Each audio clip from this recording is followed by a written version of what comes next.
Over cover, beautiful stroke. Was flicked it in the air, straight to him, he's gone. This could be the game right here on a piece of fielding. Oh, he's hit that sweetly. They're calling for two. Will there be a third run out in a row? It is! Hammered away, this will be four. It's going to beat the man in the sweeper. Hello. That's close, that's very close, that's out. This is a big statement to start the season with a wonderful 100. Over cover, beautiful stroke. Was flicked it in the air, straight to him, he's gone. This could be the game right here on a piece of fielding. Oh, he's hit that sweetly. They're calling for two. Will there be a third run out in a row? It is! Hammered away, this will be four. It's going to beat the man in the sweeper. Hello. That's close, that's very close, that's out. This is a big statement to start the season with a wonderful 100.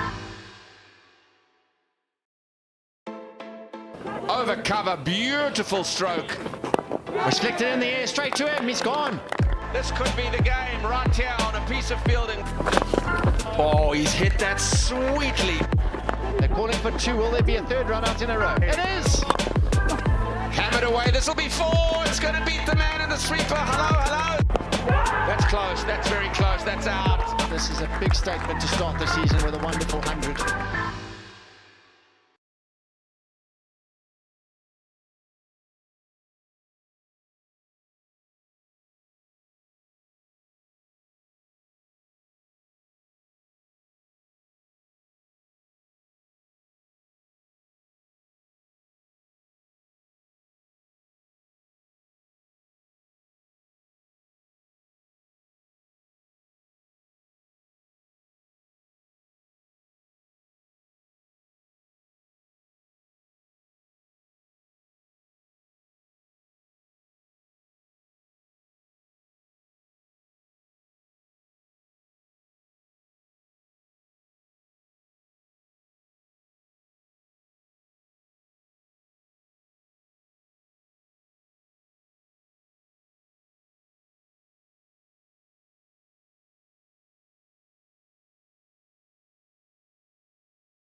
Yeah, so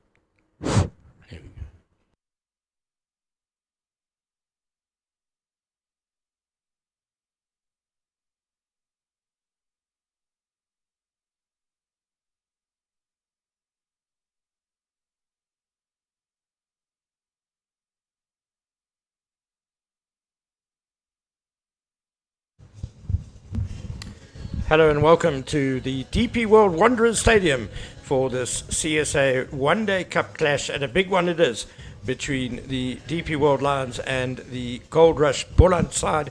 I'm Ken Boland, and it's a very great pleasure to have alongside me Proteas women's fielding coach Bongani Ndaba. Just the news from the middle is that Boland have won the toss and elected to bowl first. Bongani, what do you think about that decision? Hi, good afternoon everyone, and yeah, it looks like we might just have a great day of cricket today at the Wanderers.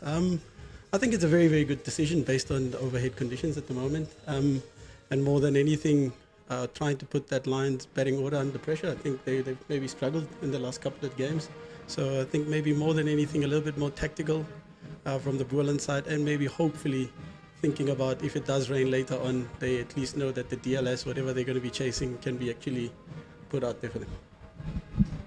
It's interesting that chatting to Bjorn Fortuin yesterday ahead of the game, I don't think the Lions are too upset batting first, because the last two games that they've played here against the Dragons and the Knights, they've been a little bit surprised at how well the pitch has actually played for batting, and most notably last weekend against the Knights.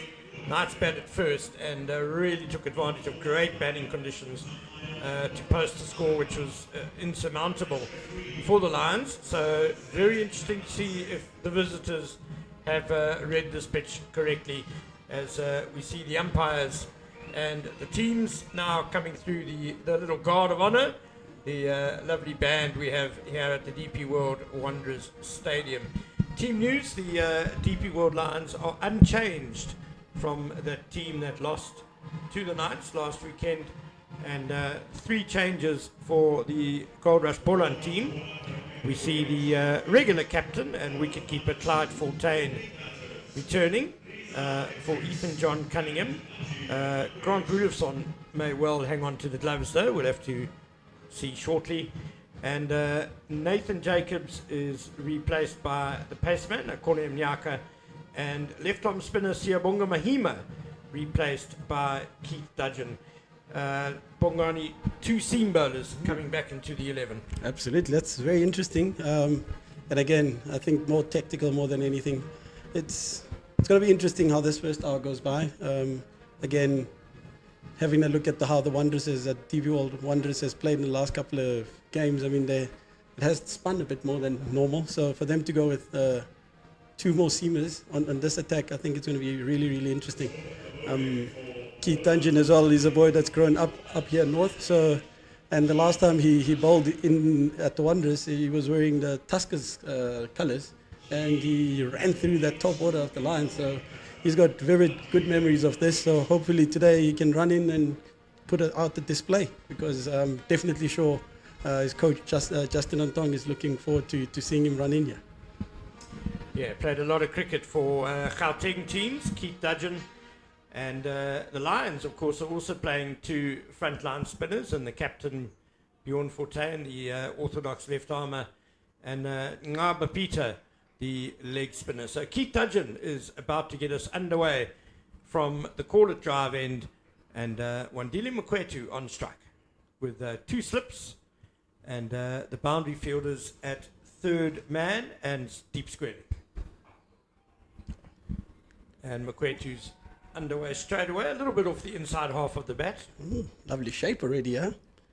Lovely shape already. Keith Dudgeon, bowler known to predominantly move the ball away from the right-hander. I think he'll be looking to make use of those slips nice and early.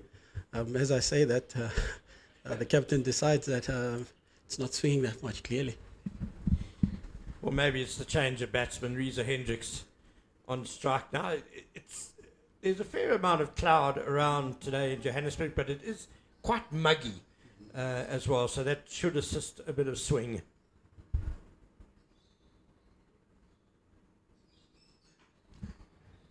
Nicely bowled by Dudgeon. Hendricks on the button first up. I think again, Keith, player that didn't play probably last week, also a guy who does suffer a little bit of small little niggles, so good to see him running up again and running in and bowling. Be good to see or keep an eye on his speeds for today, because yeah, he's also one person who can really crank it up on a certain day.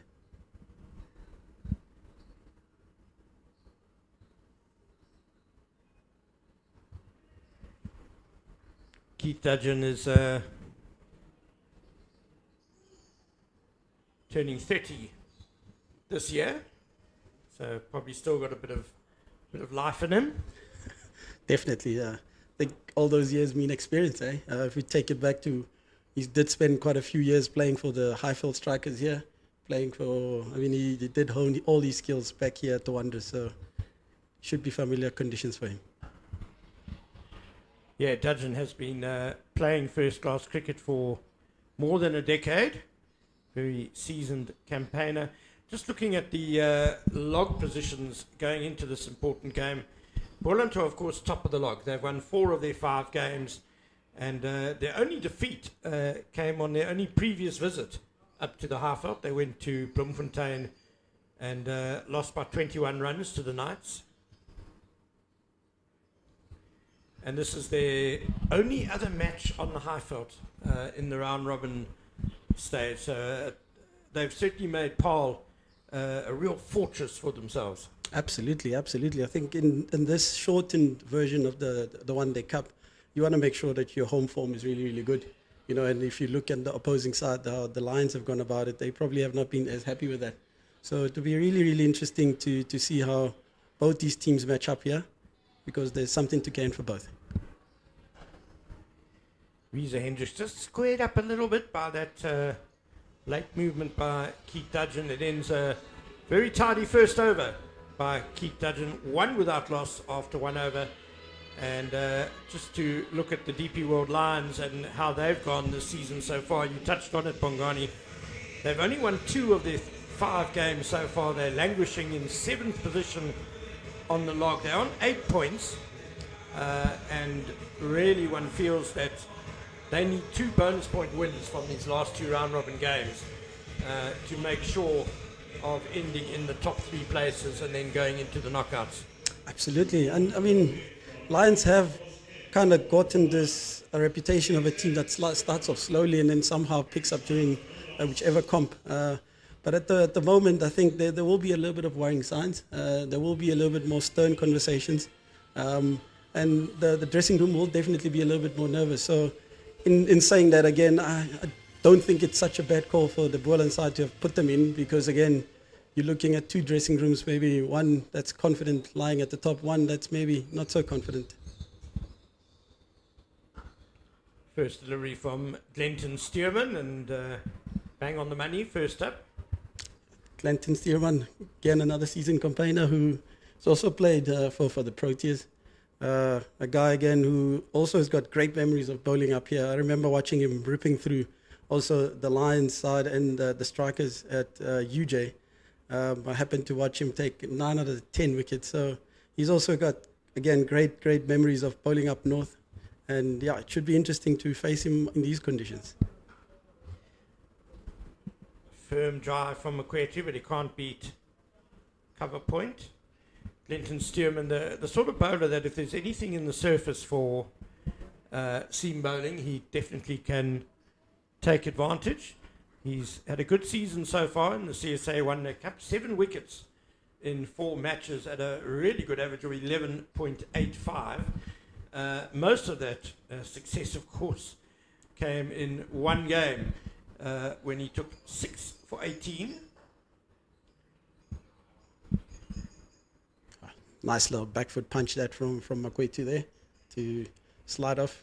Yeah, I think Glenton is also an interesting campaigner. I mean, of those 7 wickets, he's taken probably a majority of them in the power play. So, again, that's going to be his strength. And I'm hoping that, again, he can dish up something here, because it will be a good little contest between him and Reza Hendricks, because they do know that Reza is actually probably the prime wicket here in this Lions batting line. Yeah, that 6 for 18 was against the Northwest Dragons in Paarl.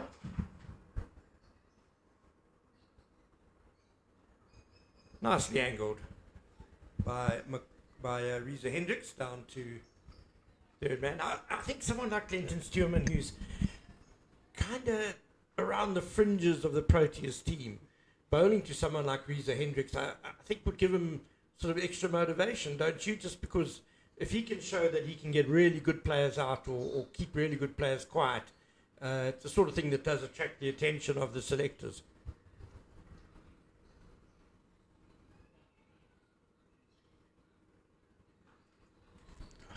Absolutely, Uncle Ken. I think you hit it on on the mark there. And I think the one thing with big players is they also want to make sure that they are in there with the big moment. So as Boland, they would recognize that this is probably a big moment for them, with Riza being a big player for them and Steelman being a big player as well for the Goldrush Boland side. So they probably know that this is I won't say the make or break, but this is where it all turns for them. You know, the power play is going to be the biggest part, and that's their biggest strength as well. We mentioned how important this game is for the Lions as the second over ends, the total 3 without loss. Good start by both Dudgeon and Steelman. In this year's CSA One Day Cup, if you finish top of the log, you go automatically through to the final. So there's a big incentive in finishing first. And at the moment, Boland are in first place, but they have the Knights breathing down their necks, to 3 points behind. So obviously, if Boland had to lose tonight and the Knights win, then first position on the log will change. The Knights are down in Durban, taking on the Dolphins. Good shape again there. Good shape again from Dudgeon. Yeah, and I think, Ken, if you really have to dig in as well, I think this has been an outstanding comp for the Goldrush Boland side. If you think about it, they probably have been the team that's been languishing at the bottom for the last couple of seasons, even in all comps.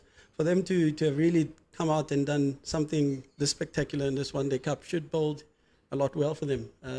So it is actually interesting to be reading how the log stands at the moment.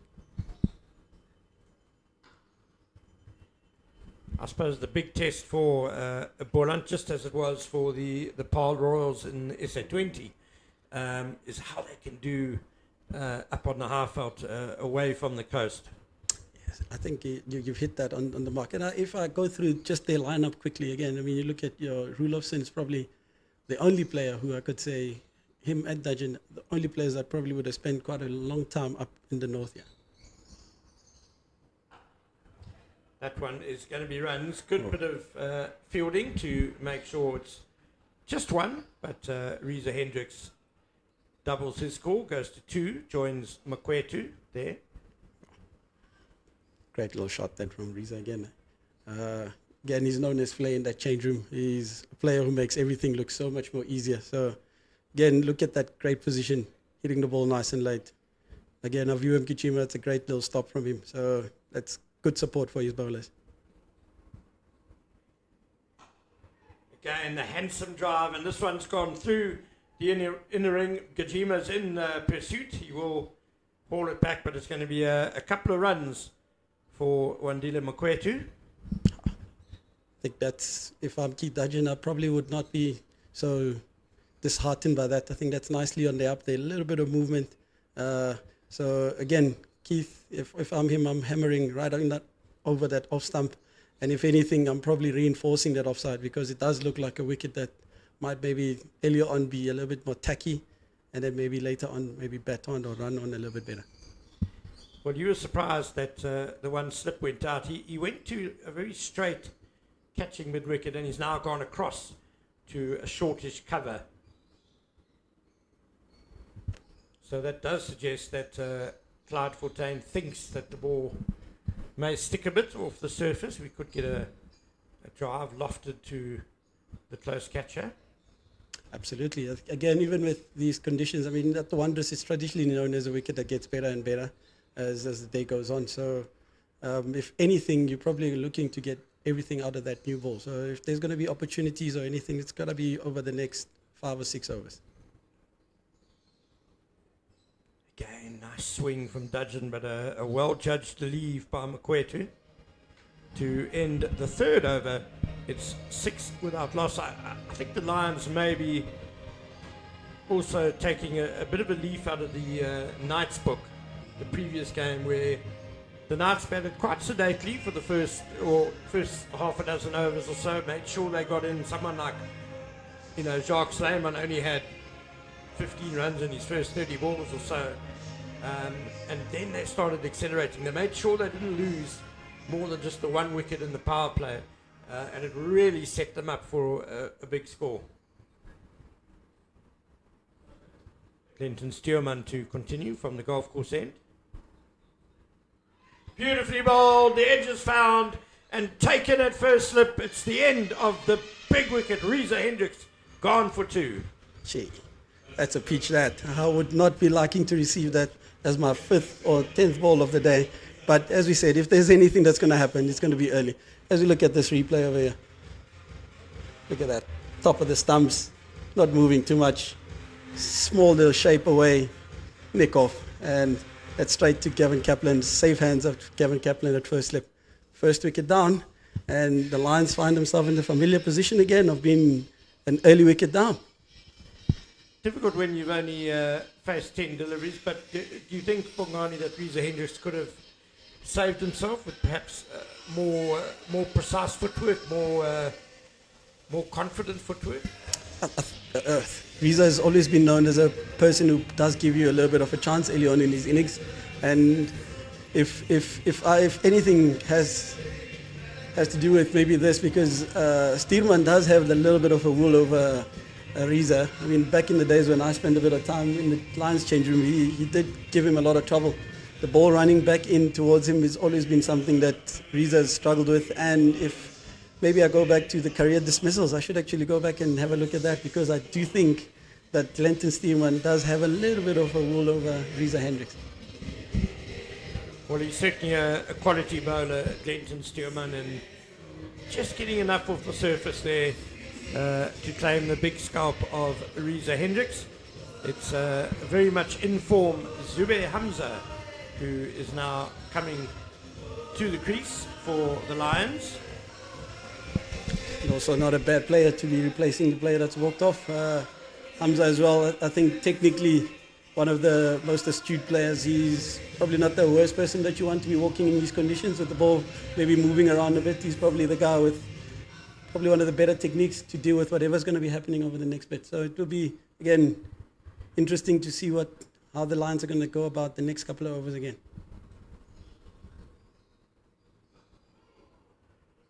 Two slips back in place straight away for the new batsman, Zubair Hamza.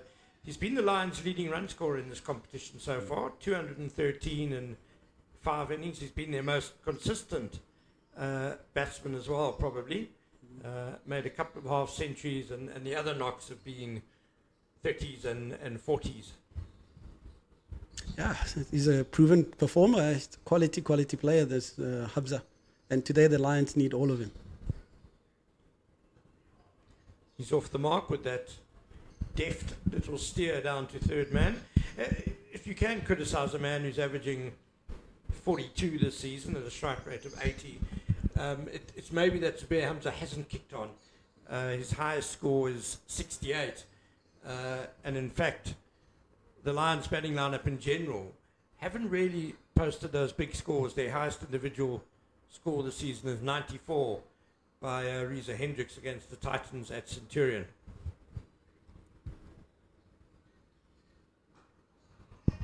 Yeah, and that's again well bowled again, top of the off stump. I think it's very much something that them as a change room, the Lions as a change room. I mean, you look at the batting lineup firstly.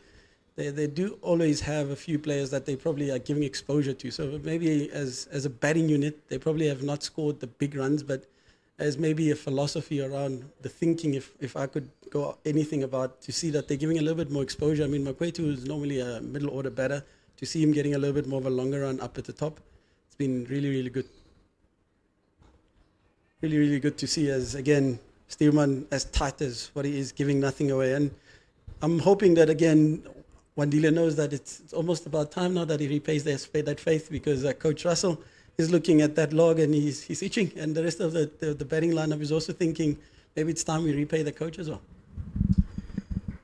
Well, Russell Domingo keeping the faith with the players who lost to the Knights.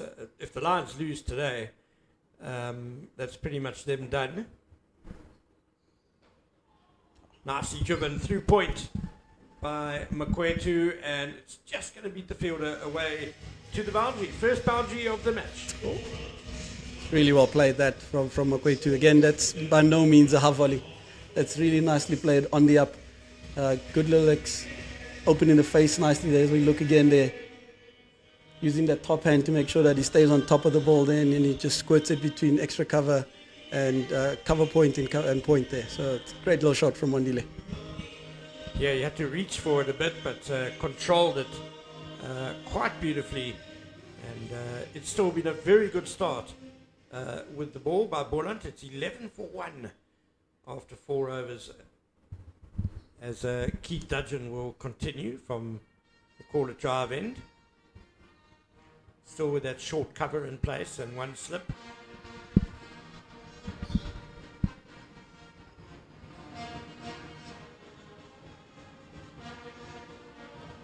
The lifter, that's a good surprise delivery from Dudgeon. The first one we've seen in the game. Hamza looked a little surprised, but handled it well in the end. I think the statement has been set. Analysts have done their job and the players are out there trying to execute that. So be interesting again. I was just going to say this is going to be a fascinating matchup. Ball moving slightly away from Hamza, who does also tend to play a little bit away from the body. It will be interesting to see how he goes about today. He is very handsome through the offside, is Zubair Hamza. So, as usual in this great game, a strength of yours can also provide opportunity for the opposition. Yes, definitely, Uncle Ken, and particularly in these first 10 overs here when the ball's still new, and there's a little bit of help as well from overhead conditions. So, if there's going to be a strike, again, this is probably more on Keith Dudgeon's side. There it is. There's that lovely cover drive. He had a bit of width to use, and Zubair Hamza pounced on it for another boundary. Great shot, that. It's again a lovely way. If I'm receiving that long, juicy, wide half volley as my fifth ball, I am smiling all the way to the bank here. It's great execution from Hamza. As we take a look at it again there, again maybe not such a long half volley, but again great hands. Great weight transfer and then through the covers. Great shot.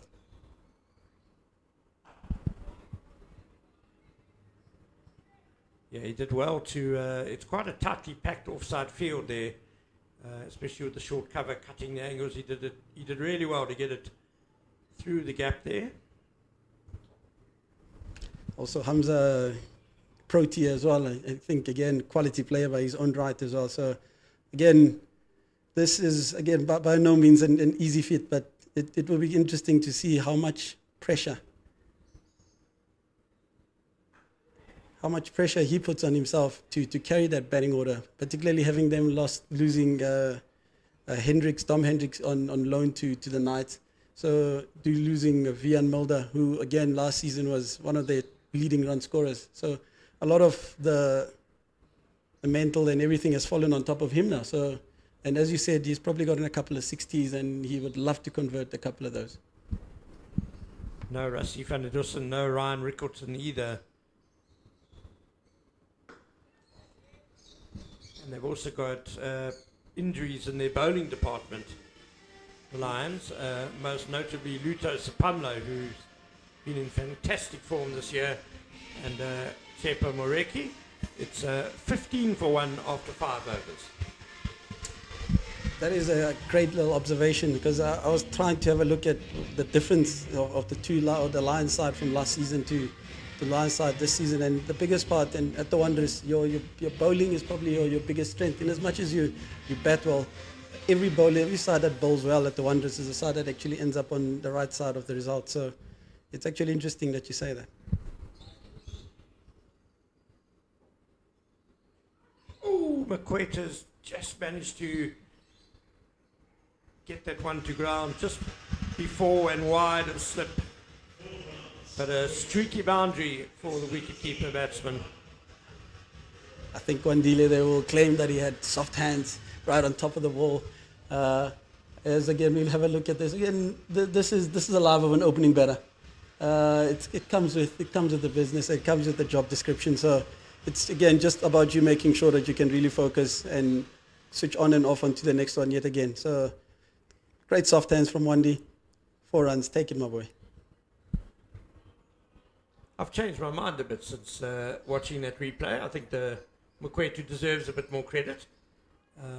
Quite a lot of bat on that ball, and as you say, nice soft hands, got it to ground quickly. As I said earlier, this is a must-win game for the Lions, so I'm sure Coach Russell Domingo thought about changes, and especially at top where they have struggled. And Makwetu, he's retained him, although he's made just 62 runs in 5 innings. Turned away to fine leg for 1. Yeah, Makwetu, I mean, he's a player who's also been around the system for a while. Neat little player, you know, and I think the only thing with him is that he's probably promised a little bit more than what he's delivered, which is probably the only disappointing thing. If you had to tell me, does he have the attributes to be up there? I think he does. You know, it's now just about making sure that you can now put the numbers out there, you know, and that's probably where he is at the moment. And as a young player who's sharing a change room with all these great players and having a mentor like Amla, I think it's just a matter of time before they reap the rewards. Missing the slash there. Yeah, you know, Makwetu he was a bit of an undersung hero when the Lions won the CSA T20 Challenge. He opened the batting and really did well for them. Provided a lot of solid, positive starts at the top of the order. So there's no doubt he can do it. He's just going through a bit of a run at the moment. I don't think he's looked terribly out of form. He's been getting in and then, unfortunately, just getting out. Nicely played by Hamza. That's lovely. Just leaning on it through the covers. They'll come back for 2. Nice little punch that again. Yeah, I mean, also having followed him for the last couple of years as well, I've seen him make a few technical changes as well. I've seen how he's stopped shuffling too far across the stumps. So it's a lot of work that he's put in there, and I think it's just a matter of time before he reaps those rewards there. So I'm hoping, and I'm definitely sure Coach Russell is also thinking that hopefully it's today that day that he repays all of those. As the Goldrush side, Boland side reinforces the offside. So seems a good idea against Zubair Hamza, who's so strong there. Another firm stroke into the covers. Well cut off this time though. It's the end of the 6th over. 22 for 1. Again, I don't know if it's maybe too early to be speculating or throwing this around, but just having a look at Steerman's over or running on from Steerman's end, the bowlers seem to carry a lot more coming down this way compared to when Keith Dungeon has bowled up towards the golf course end. I don't know if it's maybe too early, but let's just maybe keep an eye on that, how the wicket is playing on both sides, because I do feel there is a little bit of inconsistencies around that. The other thing we haven't mentioned yet is that there's a very short leg side boundary as Keith Dudgeon bowls now to the right-hander from the call at drive end. He's been good so far in keeping it well outside off stump. Oh, that's beautiful. Lovely stroke by Wandile Makwetu. 4 runs all the way. Exquisite shot, that exquisite shot. I think he can hear us, Uncle Ken. He can hear us on his ear. They're saying that we need more from you, my boy. That's a great little shot. That if that's not going to give him confidence, if that's not going to tell him that today it's a day that he feels his boots, I don't know what else he's going to be looking out for. Makwetu was, of course, a really talented under-19 cricketer, great wicketkeeper batsman. Went to the Titans initially, lost his contract there, and the Lions gave him a lifeline, really.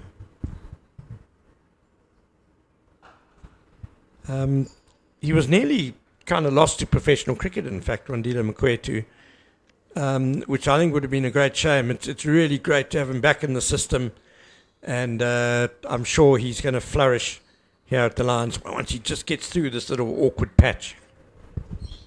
Yeah, I think as well, I mean, the biggest part is the consistency. I think if you look at the consistent run that he's gotten at the top over the last 2 campaigns, as we look at a small little fielding change here, fine leg up, deep square down.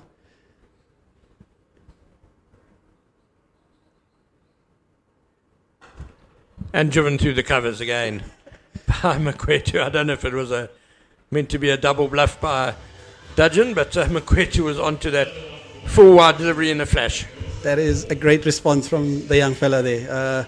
Again, showing that all of the capabilities that we speak about, the ability, the potential, it's all out there. It's not just making sure that you give yourself the great opportunity, you give yourself time. I think the nicest thing about playing a 50-over game is that you've got time, and I think sometimes the T20s, we get caught up in the T20s and we lose out on that, the ebbs and flows of playing a 50-over game.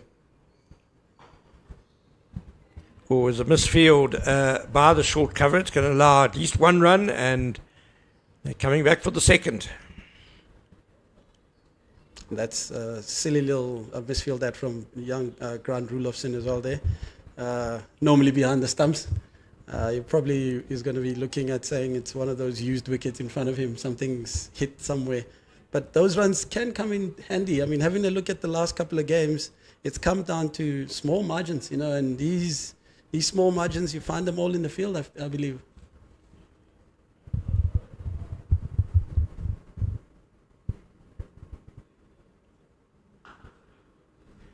This time Rudolfsson cleans up. Bongani, we've got one ball left of the 7th over, so 3 overs and 1 delivery left in the power play. Where do you feel the Lions should be ending after the 10-over power play? I mean, judging by how they've gone about it, I think anything 4.5 to 5 and over, they'll take, as long as they keep looking after that wicket column. As I said, the Wanderers here, it gets better and better the longer you're out there. So they probably won't be as fast in terms of looking at the run rate, but they'll probably be looking at the wicket column, because if I look at the last couple of games that they've played, Wandile tucks that nicely towards a deep square for a single. As I look at the last couple of games that they've played, I mean, at the end of the power play, they've been 50 for 2, 46 for 3 against the Dragons. So I definitely think that as a batting unit, that's something that they would have spoken about, making sure that they've got wickets in hand to make sure they take on that middle section and towards the latter part again. Yeah, in the previous game here at the Wanderers, the Knights were 51 for 1 after the power play, and went on to score 292 for 7 in 39 overs. So it just shows you that you don't have to go crazy in the power play. It's more about getting that solid platform and not losing more than, say, 1 wicket. Absolutely, and it's, again, when you play a 50-over game, that strike rotation bits, those are small stuff that you don't really look at, but those are things that come and play a big hand in a cricket game. If you think about just your Wandile has spent a lot of time on the one side, Hamza has spent a lot of time on the one side. What that gives a bowler, it allows a bowler to really start setting up plans and start shaping you up and saying, okay, I'm going to move 2 away and maybe 1 back in. So it will be, again, an interesting bit to see how they handle that, because it's so easy to just say, it's in the power play, let's blast boundaries and let's really try and take the game towards them. But overhead conditions, or pitch as well, plays a factor in terms of assessing what's a good score after 10 overs. Just a quick change of bats for Wandile Mokwete. Well, it wasn't that quick. His favourite bat was probably at the back of the dressing room or somewhere.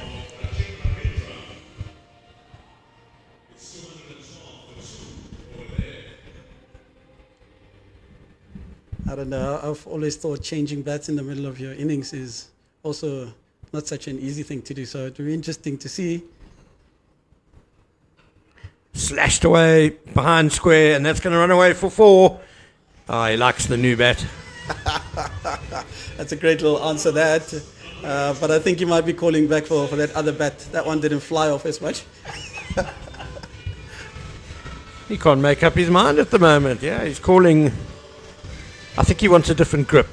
I think he... I mean, if there's maybe any bit of criticism that I can give to Steve Monday, it's just maybe the width. You probably want to be a little bit more tighter. Particularly, again, as I said, that Wandi does tend to have a little bit of a struggle on the ball that runs back in. So being in and around and closer towards that off stump, that's probably where you want to live.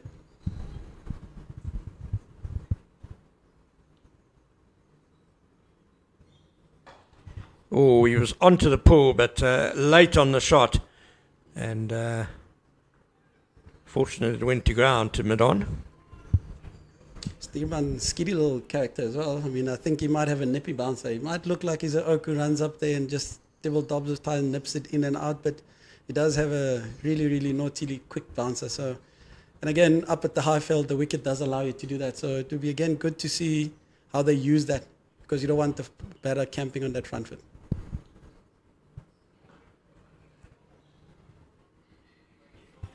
He's got effort balls, doesn't he, Glenton Stearman, where I think he can surprise the batsman.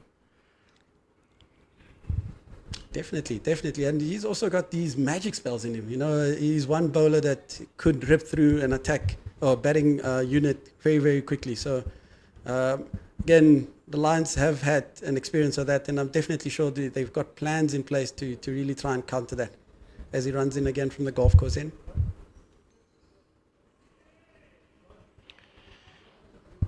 Well, he certainly did that devastation act against the Northwest Dragons in Paarl, that 6 for 18 just 4 days ago. Remarkable figures that saw the Dragons dismissed for 179. Boland getting home by 2 wickets, but getting the bonus point because they won inside 40 overs.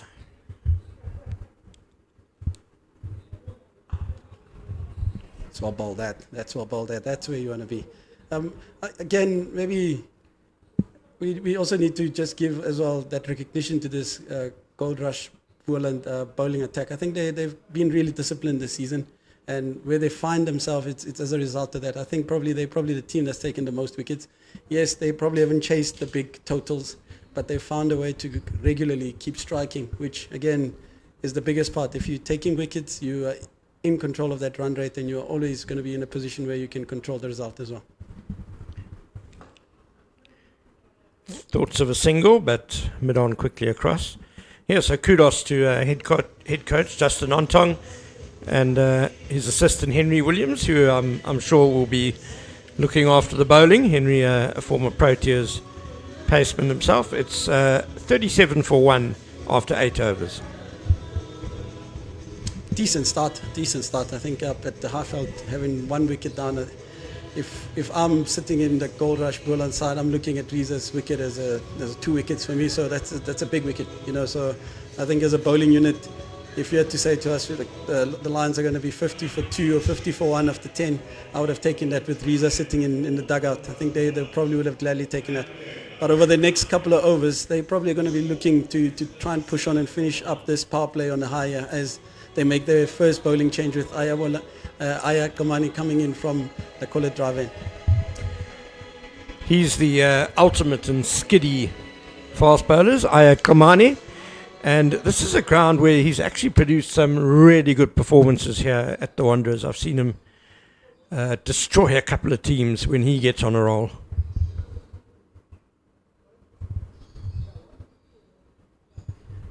Slips are gone. And there's a third man and a deep square leg. The 2 fielders allowed on the boundary. Starts with a short ball. Hasn't got all of it. Has Zubair Hamza, and it is the deep square leg who will run around in field. Just a single. Yeah, probably not the greatest of start there from Aya, but I think he'll take that as a 1. Also a player and a bowler that's known for his discipline. Also has a great knack of taking wickets. So if there's any bit of life in this wicket here, he's probably one bowler again that will do anything and everything to find any bit of life on that wicket. Well, you definitely can't bowl short to the right-hander bowling from this call it drive in. We had a bit of a dispute between us commentators before play started, just how short that leg side boundary is. We had 50 metres as the sort of low estimate. I'm going a little bit higher, 60, maybe 65 metres to cow corner, but it's very short, whatever it is. And you can't be bowling short, therefore, from this end. Definitely not. That is, again, maybe one of the small stuff that as you come in as a bowling attack, you know that you're not just you want to be making sure that you're defending one side of the boundary. You want to make sure that you're using the field as your extra fielder as well. So I am expecting them that after this new ball's been used, that they will start using the field dimension now as that extra fielder. You know, at the moment, new ball, you want to be on top of the stumps. You want to make sure that you're getting the players to leave less and play to as much as possible. Quick single to the wicketkeeper, as it turns out, Clyde Fortuin.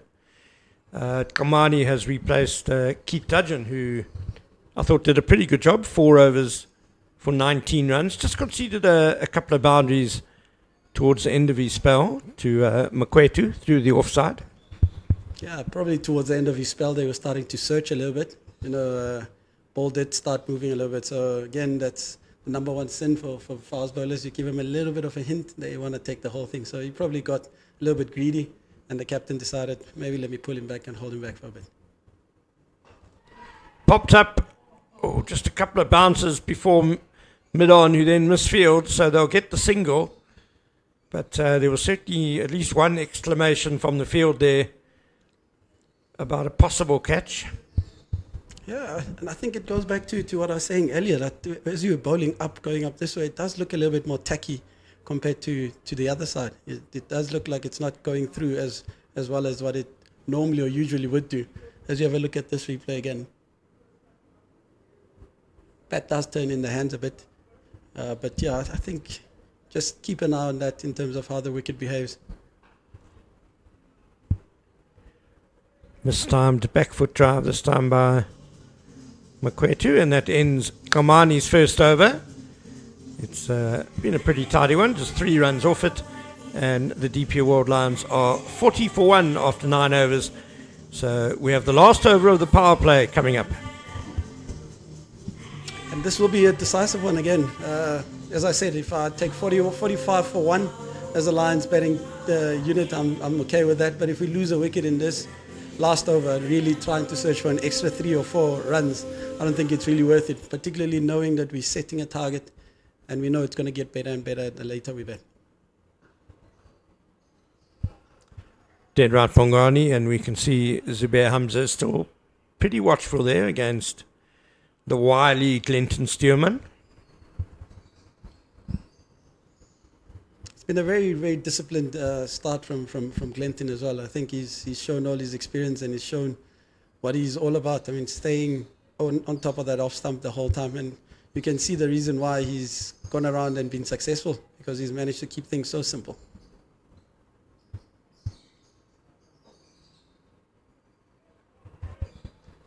Yeah, he's got a lovely action, Glenton Stearman. You just feel it's easily repeatable, and not much can really go wrong there. Definitely. It's a nice little lag in his action and his snap as well. So, and again, just have a look at that carry. I think it's just showing you that there's a nice energy behind, and it's good to see him running in and bowling yet again. I mean, he's a bowler that's also been crippled with injury over the last couple of years. So it's good to see him out there and getting a continued run.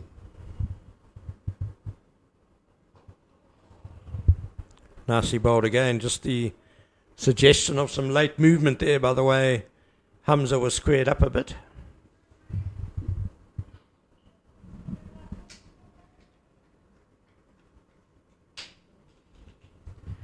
Glenton Stearman has played 2 tests and 1 T20 for South Africa. I think, as you say, Bongani, he would have played a lot more, though, were it not for some really bad luck with injuries over the last few years.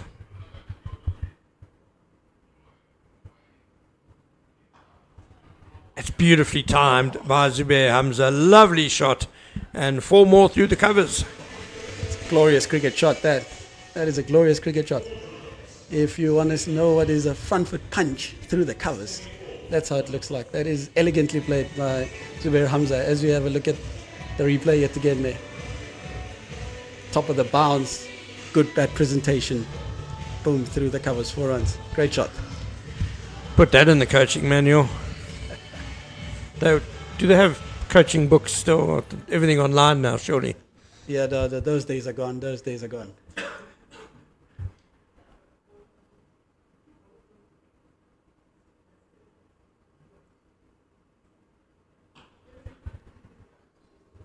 striking it nicely, Zubair Hamza, but can't beat mid-off.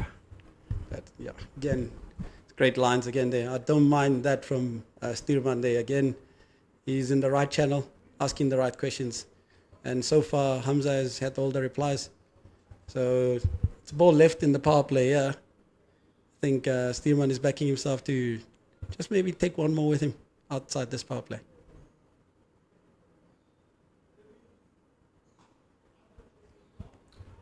Well, there we go. We've barely seen the delivery down leg from Boland in these first 10 overs. It's been a really outstanding job by the three bowlers used.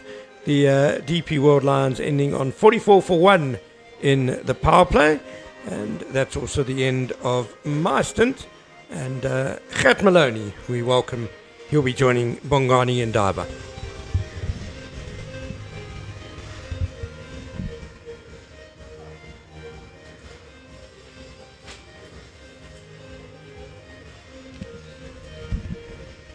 The end of the first power play. Now the Goldrush Boland side will be allowed to have 4 fielders outside. And it'll be interesting again to see how they go about what's deployed in the middle. Good afternoon, Gert. How are you? Bongani, thank you very much. It's been an eventful afternoon thus far for us. Been up and down, been down to the pitch. It's been fun though. Lovely day here at DP World Wanderers. Thanks to Ken Boland. Getting us started once again. Call him Captain Wisdom around here, Bongani.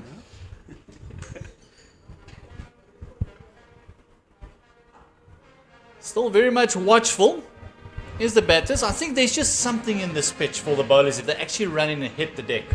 Absolutely. As what I said to Ken earlier on, that there's an end here where Kaya Koman is bowling from. I do feel like the wicket is holding up a little bit, where on the other side where Stuurman is running down from, it's easier to hit through the covers. So if you have a look at how many mistimed shots we've had from this end compared to the golf course end, I think it is something that maybe the guys are chatting about in the change room to say, just be watchful on the one end. Lovely fielding off his own bowling. And with the reactions, it almost looks like it might have been a drop catch. He's put that down. Ayakamani also a bowler who sets really, really high standards in the field for himself. I've seen him take a couple of speckies out playing for the Sky Blues just down the Yexke here. So it'll be, again, interesting to hear his thoughts later on to say, Aya, was that a full-on opportunity or what, as we have a look at that replay. Punched really hard as well. It's harsh. It's harsh, but it is a drop catch. It is harsh, but it is a drop catch. Depends on when you're going to ask him. During fines, he would say he never had a chance. This one just works on the leg side, nearly clipping the leg side umpire, and great work on the fence, but it just missed, and it trickled into the fence for another forfeit. Again, Wandile Makwetu showing the intent now. I think the battle lines have been drawn. The young man has already started thinking about making the play now. With 4 fielders being put out, he feels like there's a lot more gaps out there. As you have a look, you shimmy down the wicket. It's again a great shot that. Great hands. Great hands that. Great hands, great effort on the fence as well. Just couldn't haul it in. Very short boundary. This one just punched through the covers and great cricket here at the moment by the Lions. It's 4s and 5s at the moment. Or 5s and 7s as they would say in the coaching world. Bongani, that's what you want to teach them, isn't it? You want to make sure, again, if you get such a great start in the over, you want to make sure you're getting it closer and closer to that double-digit over. So definitely, I think to see them again, to see now how the intent has kind of shifted a bit, I think they've identified something either in Kamani or in the wicket, the Lions. It just looks a little bit harder. As soon as it's pitched up, it almost looks, and you can see the reaction from the batsman there as well. It almost looks like it's skidding on if it's a little bit fuller. Absolutely. As I said, the longer you bat out there, the easier it gets here at the Wanderers. And these two, again, known to have those powers of concentration. Again, that's been mentored by Hashim Amla in the change room. Those are some of the perks that you get. So these two should be really looking to fill their boots, and they should be really looking forward to putting their team in a strong position for them to come and defend whatever total that they are going to get later on. Just closing out the over after that initial 4 and just a single. Couple of dots to finish it off with. It is approaching the 50 mark for the Lions. Partnership is 43 runs and it's the end of the 11th. And it's Makwetu and Zabir Hamza doing a bit of a job here for the Lions, just making sure that there's no real damage with the ball that's still pretty new. Absolutely. As we look at, Wandile 34, 35, it looked like really an easy innings for him. He's looked in control, he's looked composed. And again, it's great stuff to see. And it bodes well for whatever work's been done off the field in the change room with him by the coaching staff. Keith Dudgeon changing ends. What do you make of this? Good call? Definitely. There seems to have been something just from that end early today. Oh, dropping it short and played it through mid-wicket. Here's the fielder going to get there. Another teaser and another great bit of fielding on the fence. Great fielding. And it keeps it down to only 2. Oof. That would not go down well with the batting coach out there. It's maybe a bit of lazy running. The bigger side of the ground, you surely want to be pushing those fielders there. As we have a look at that again, great little position from Makwetu, swivel pool. Great effort from, is that Liana Buota? Great little dive stop way. And that double also brings up the 50 for the DP World Lions. 51 for 1 now. The only casualty being Riza Hendricks. And again, that was a fantastic ball. Nice and early. Asking the right questions early on his technique. Nice nip away. Great little catch by Kaplan at first slip.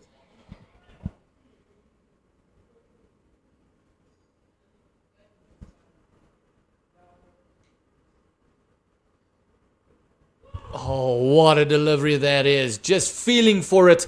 No real foot movement. The first time Makwetu has really looked troubled.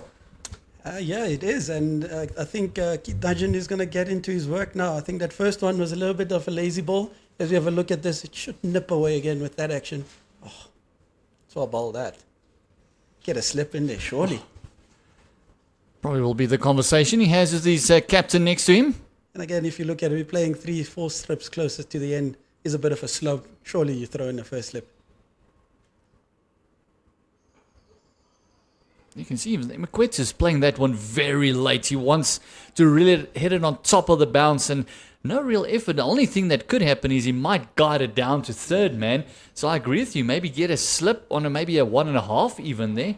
Just to put some extra batters, just to maybe take that shot out of the equation. I think it will be something that Clyde is thinking about, particularly being captain and having the benefit of being behind the stumps. It is maybe a call if he feels like there's something that's going to happen. It is a call that should be made very soon.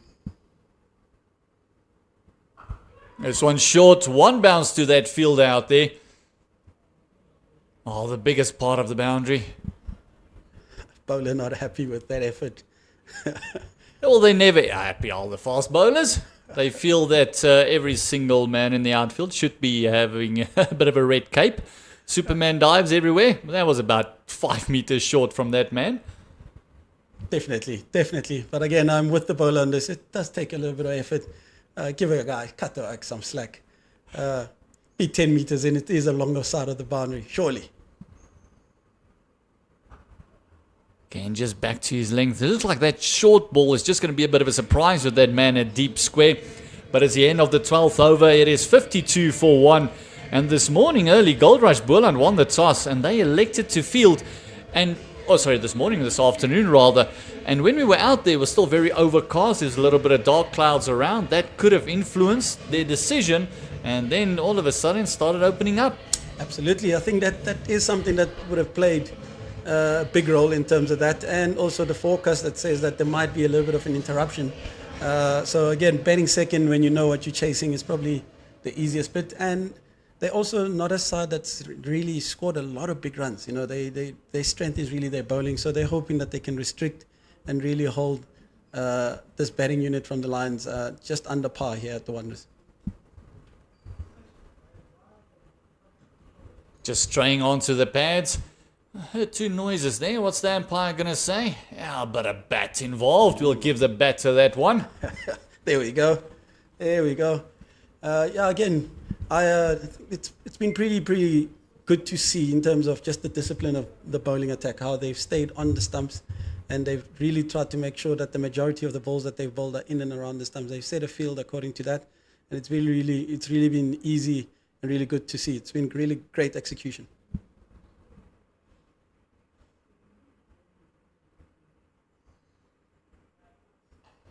Ayat Komane just angling it into the pads, and no real chance of a second, that being the short side of the fence. We'll just have a couple of... In lunch, I think we'll definitely go down, and we will go measure that boundary, because I still think it's 50 meters. Ken Boland is only looking at cow corner, but the other parts are very, very short. I think I'm going to also jump into this contest here, and I'll go with a sneaky little 53 meters.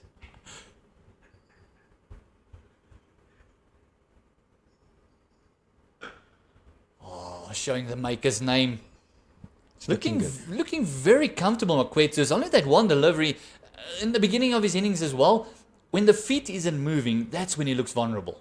Yes, again, he is a little bit of a slow starter, you know, and I think also a big thing for him, he's also a person who needs to start converting a lot of his starts. You know, this is probably danger time for him when he starts feeling good and he starts feeling like, yeah, I can control the tempo of the innings now. This is maybe the time where he loses a little bit of that concentration. So he'll probably be a little bit more watchful and look to cash in here. Going a little bit straighter, and a little bit of a yes-no. We'll just make sure that they stay honest. Komane looking to bowl very straight. He's just looking to get that little bit of late movement away from the right-hander, Bongani. Absolutely. I think also here, just having a look at how he's gone here, he's tried to pitch up quite a lot of balls up to him. I think he does also have a sneaky good bouncer. So I do think that's going to be his biggest part. He's going to try and get him to commit on that front foot and then hopefully bang one into the middle of the pitch and find Makwetu in a bad position. But again, as soon as Makwetu's feet starts moving, he just looks like he's batting on a different wicket from everyone else. That partnership is 48 runs. And another double. They'll take up to the 50 between Makwetu and Zubir Hamza, who's only scored 14 runs thus far in this partnership. Hamza is a great accumulator. I think he's standing here and he's looking at that wicket and saying, it does look like a belter here. I am really going to make sure I maximize all the time that I need here. So I'm expecting now a sneaky little bumper in this last ball here. Having a look at how the over has gone. Now, a bit of a double bluff for you there, Bongani, but yeah, I think it's that short. I agree with you. I think it's the plan, especially with two guys on the fence. I think it's just that short boundary that's just preventing him from really digging his shot. If he gets it slightly wrong, a miss hit or a top hit will go for a 6. Absolutely. On that 50-meter boundary. I think this battle is going to go on right up until the end of play here. But again, it's you know, I look at this, Gert, and I think to myself, how do I create something out of nothing? You know, it's a short side. It's the easiest thing to do is maybe bowl wide and maybe close that side off. You know, the last thing that any batter is expecting is maybe a sneaky bumper, particularly if I know that it's a strength of mine. You know, I've got him up on the front foot, got him to start committing. Maybe commits too early, get one to the top. I think it might be something that Aya is probably thinking about. Again, passing the outside part of the bat, but that one looked like it almost just squatted on the keeper there, kept a little bit low. Keith Dudgeon normally gets a lot of carry through to the keeper, but this one, like I said, just died a little bit towards the keeper. I think, again, there is still something in this wicket. You know, you carry on, you keep coming and you keep hitting. That's the one thing about the Wanderers. If you give it energy, it will reward you for that. So it's not a type of wicket where you can just run in and just place the ball there.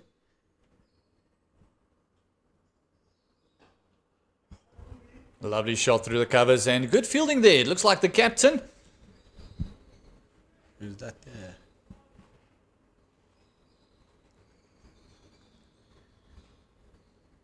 Yeah, but nonetheless, good fielding. Keith Dudgeon, not scared to pitch it up. he does get a little bit of movement away from the right-handers. And he's also helped by that slope as well. You know, I think it's something that they need to think about how they're going to use it, you know, and really maximize it. I enjoyed that field that they had early on with two catching covers early on. Again, this one, just soft hands, just open the face ever so slightly. Did Zubir Hamza. Sorry, beg your pardon, Makwetu. He'll tell you yet again that he was always in control of that, watched it swing, let it slide off, and then runs it down. As the 50 partnership comes in, that's 50 of 62. It's been lovely to watch. Showed a lot of control. I mean, 4 boundaries in that. Anything that's been over pitched, they've really pounced on. You know, anything that's been wide of the wicket, they've really also made a play on. So it's been good to watch. There's a little bit of bumper, and this time just dugging underneath it. That's Zubir Hamza.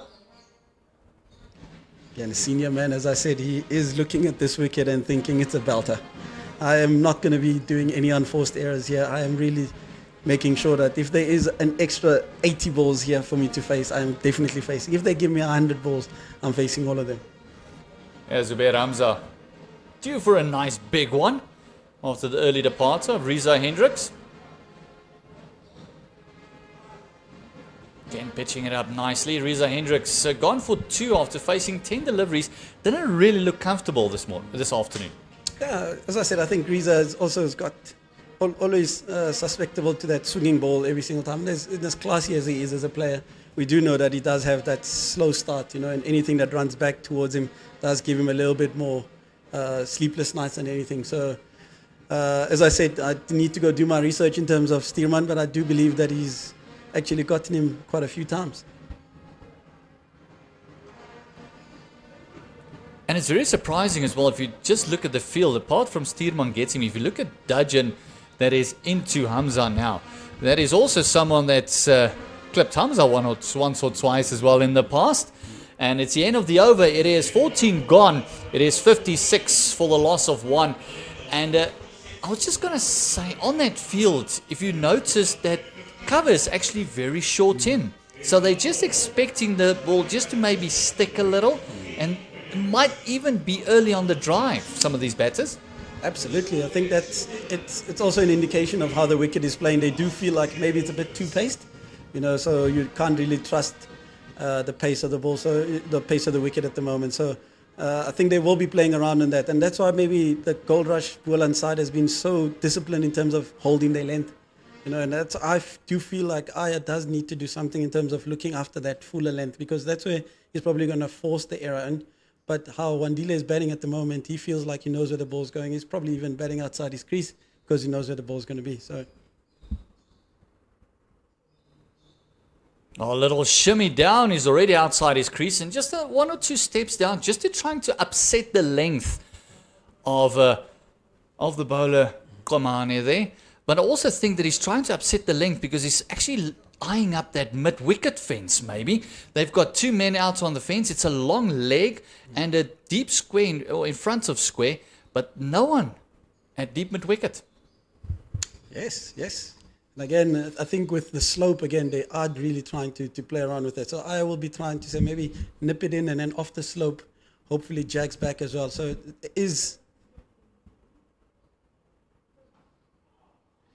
definitely, I think, a method to what they're trying to do. Yeah, even having a short mid-wicket in there, because they do feel bowling with the slope and maybe trying to run the ball back in, you could have a double whammy, actually a double bite at the cherry. Yeah.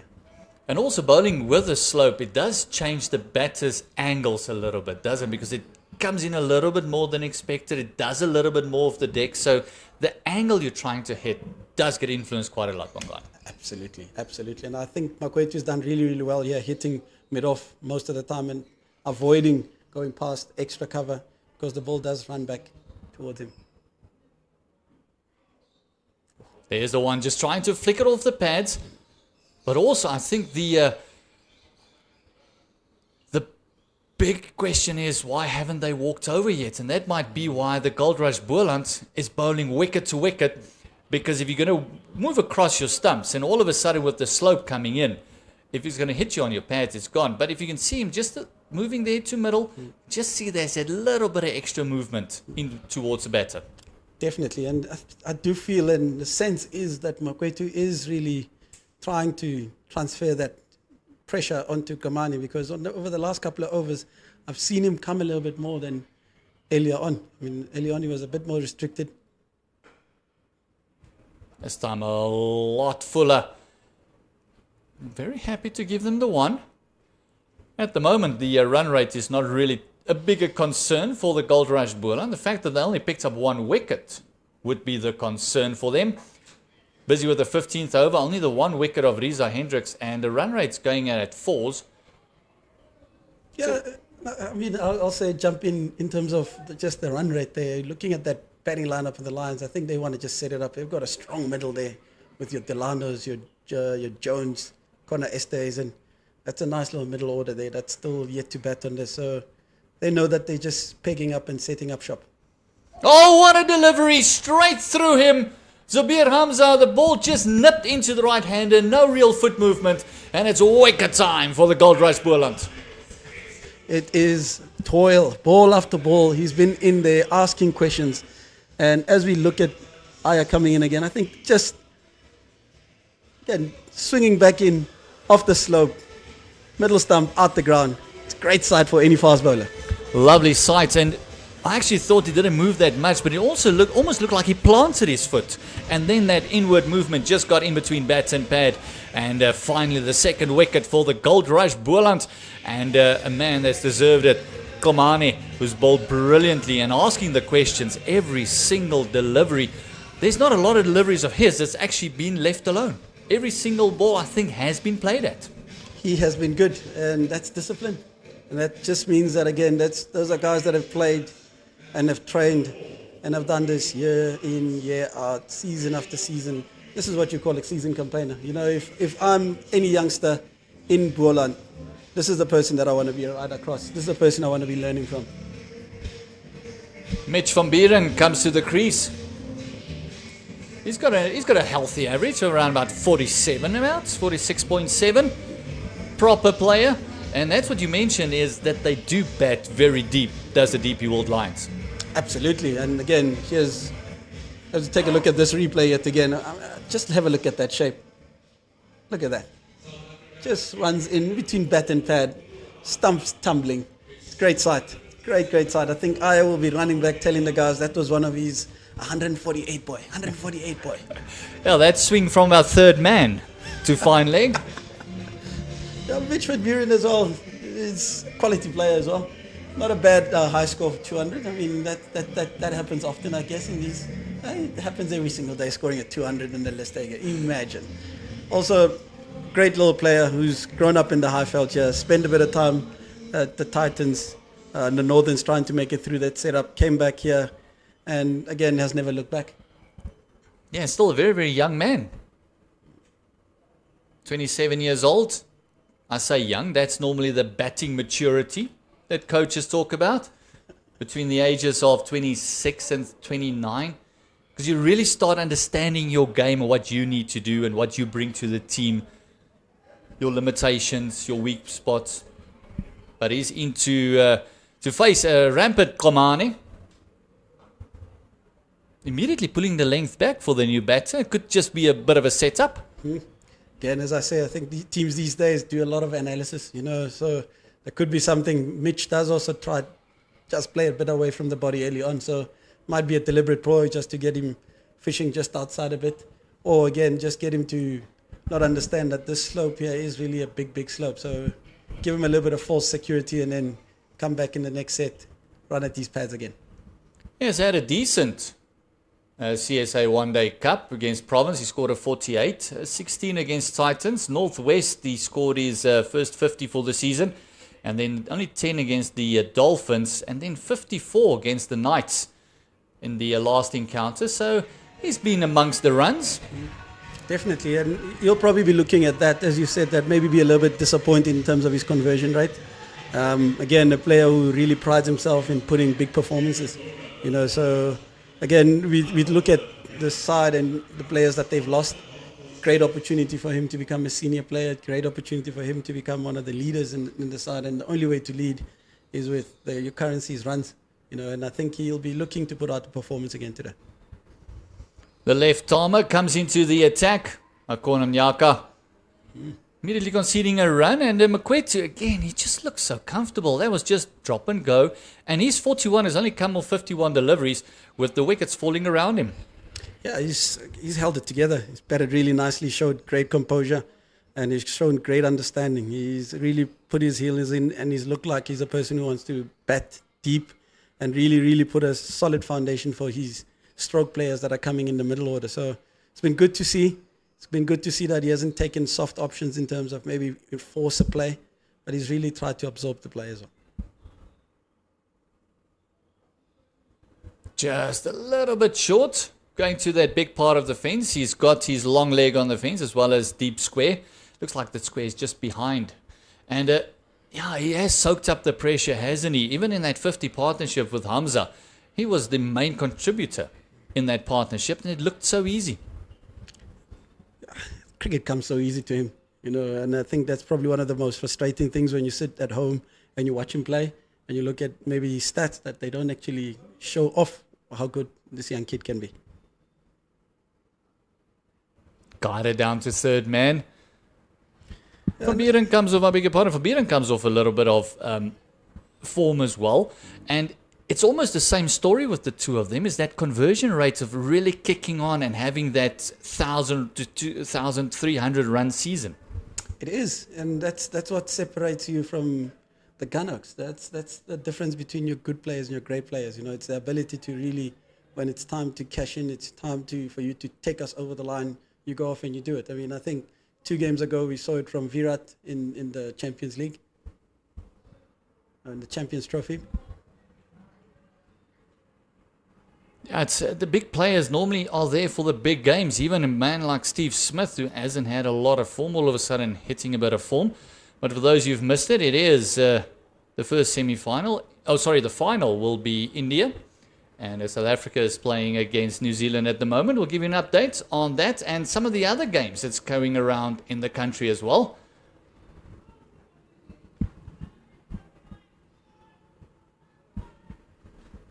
You can just hear the encouragements on the field. Even from where we're sitting, you can hear them just encouraging Mnyaka. Just a gentle push by Van Buren.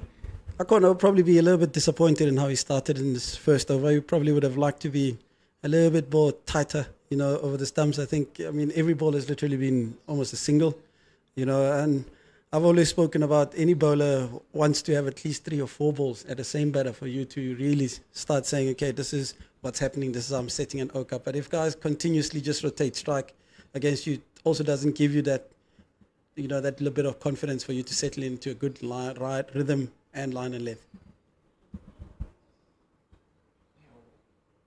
One more delivery to go in this over. That's a much better length. It's about a meter fuller than where he was, and the line is just around about 4th stump. Swing it back into the right-hander. Brings us to the close of the 16th. 4 runs coming in that over.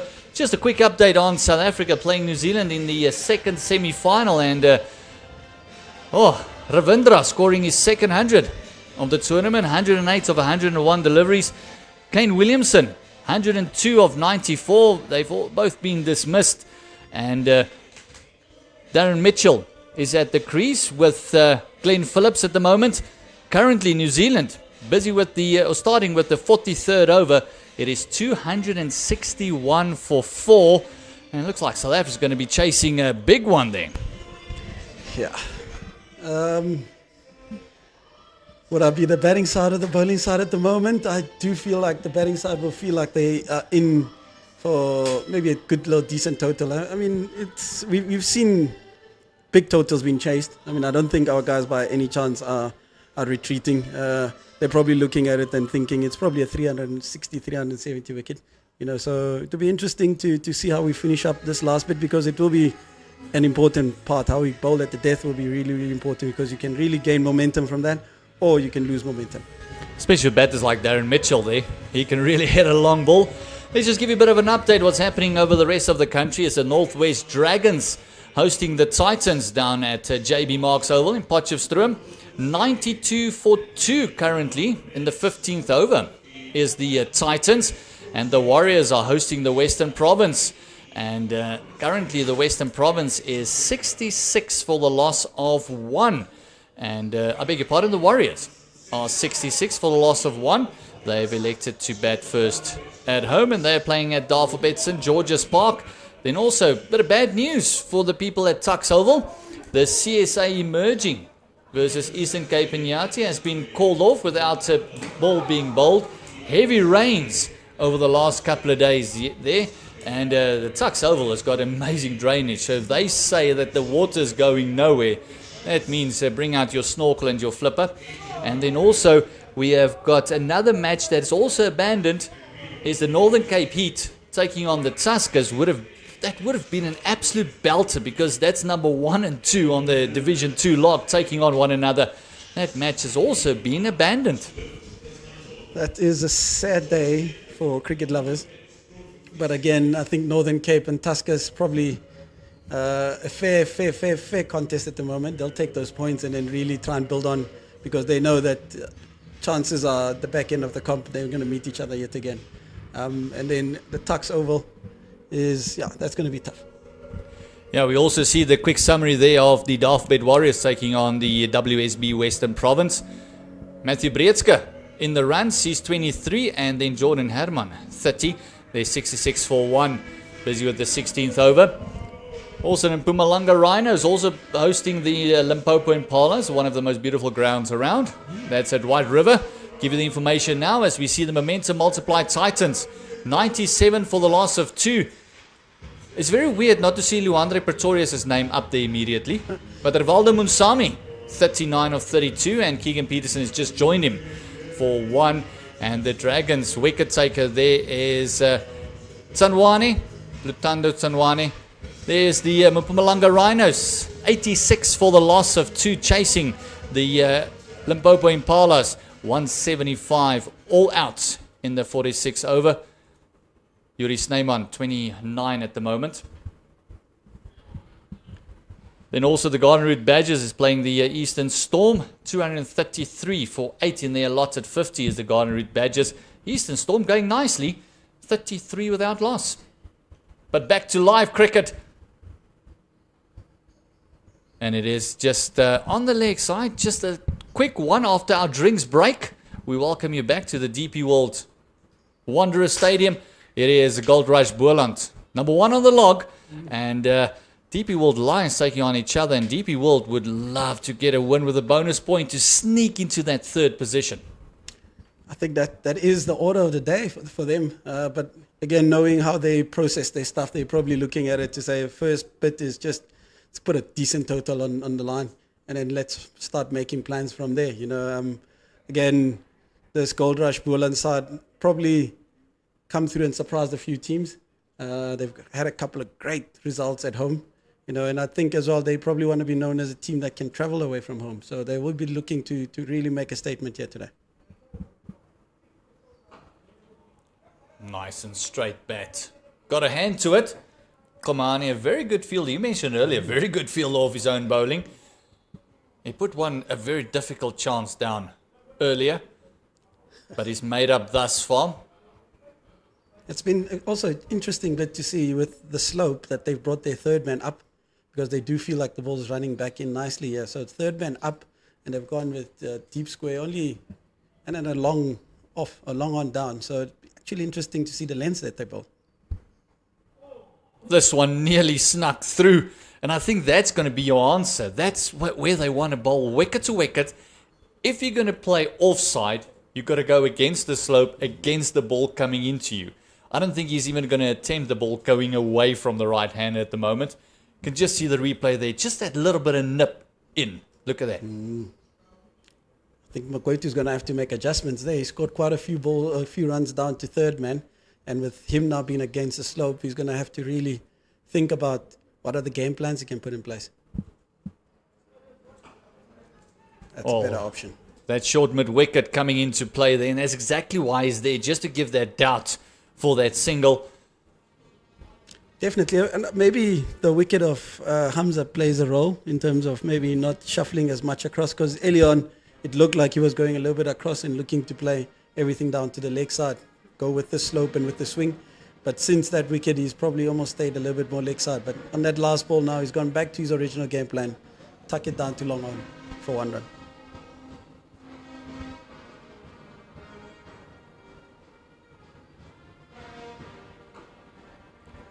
Come on, asking every single delivery to be played at, and that's going to be key. And you can even see Van Buren, he might just want to rethink his stance, because he's doing the same that Zubair Hamza did. He's almost coming across to the offside, which is the general thing these days.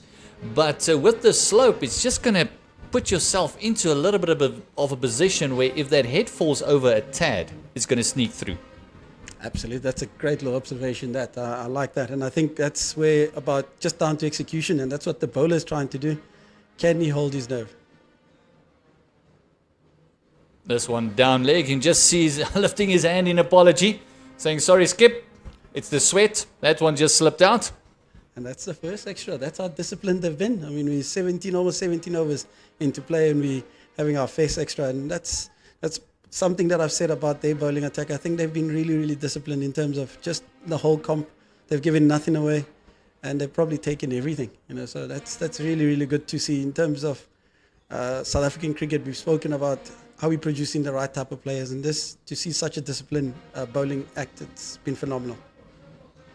This one, just you can see the bowler's reaction there. It almost looked like he was pushing it to the mid-wicket, and the inside edge, I think, saved him, because it's a bit early on the shot. It would have been right down the throat of mid-wicket if he middled it, and that inside edge down to fine leg almost saved him, Bongani. It definitely did, and Gert, I'll go back to the words that you said just now about that head slightly falling over, and that's all it is. I mean, when you play on a slope, it's already a skill by itself as well, so again, bowler's been able to keep it simple because you already got the natural pitch variation. That's also a challenge by itself. So to see Kamani just running in ball after ball with all the temptations, but still staying there, discipline on top of the stumps, it's been, again, phenomenal to watch. It'd be good to see how Miyaka now comes back from that first over. I think he'll probably be a little bit disappointed in how he went about that first over. I actually can't wait to see how long it'll take him to come around the wicket, create that angle from angling it into the right hand and then straightening it up with the slope. That would be a challenge on its own, because that's not going to be a natural movement as well. But he's into to Mitch van Buren, who's on 4. Again, just dropping it short, top edge, and it's been taken.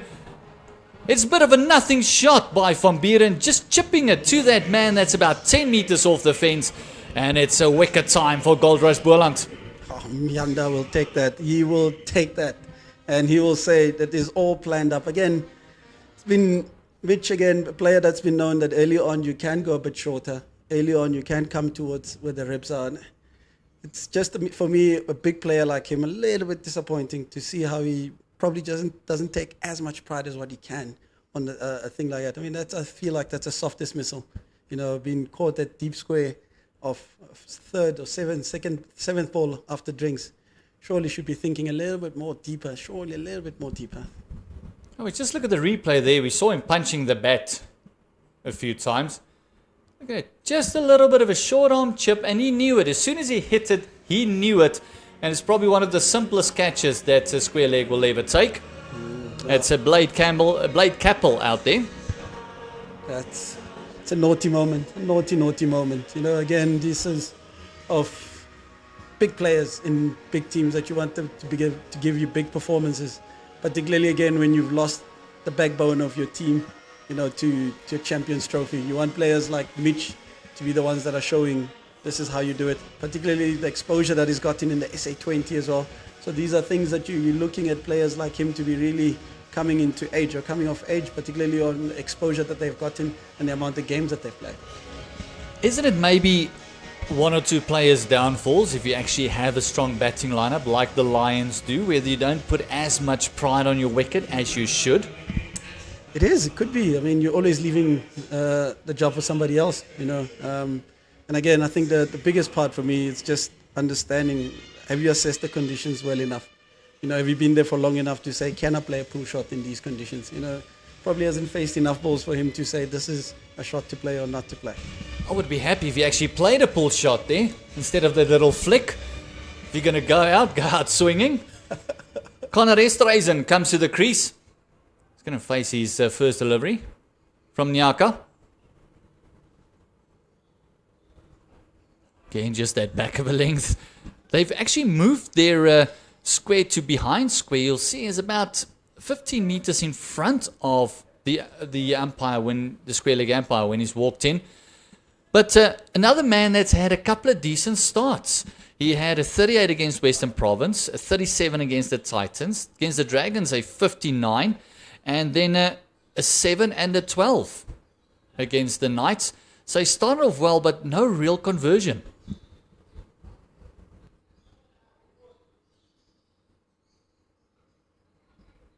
It's a great ball that again, top of off.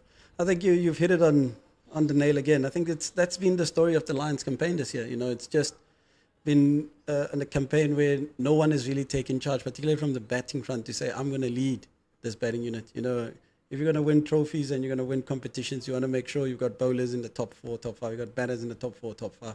At the moment, you've got 3 guys lingering at about 190 runs, 200 runs. No one really taking charge of a competition, and that's what they've done in previous competitions so much better than what they've done in this cup this season. Again, picking out that man just behind square. Just operating very well with that back of a length. Making scoring very difficult. The moment, 2 balls to go in these second over, and how well he's come back. After a bit of an all-sorts first over, there was only singles in it, but he didn't really settle into a line of length. And this over, he's really settled into that back of a length, about that 6 meter mark, and just tucking him up around about the chest area.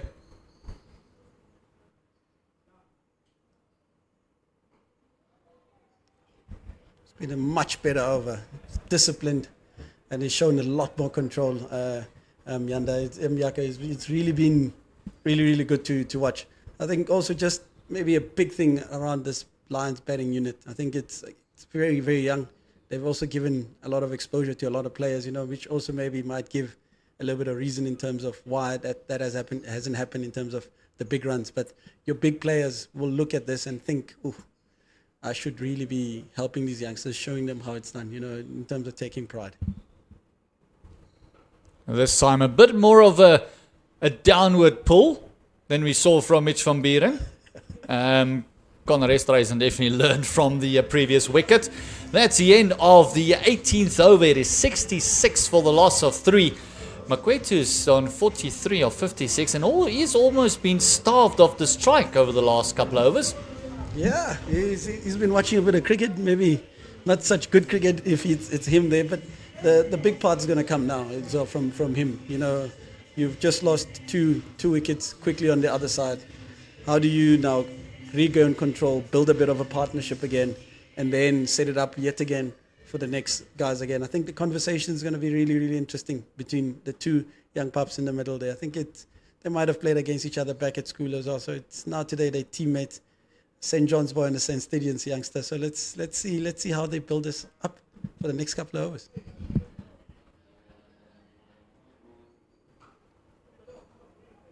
Again, just continuing with his work. That's probably one of the wider deliveries he's bowled in his spell. Komani has been very good wicket to wicket. Just giving you an update on South Africa against New Zealand. And they've really kicked on. Almost 46 overs gone. 306 for the loss of 4. Glenn Phillips is there on 18. And the man we mentioned earlier, Darren Mitchell, 49 of 36. Oh, South Africa is in for a bit of a chase in the semi-final.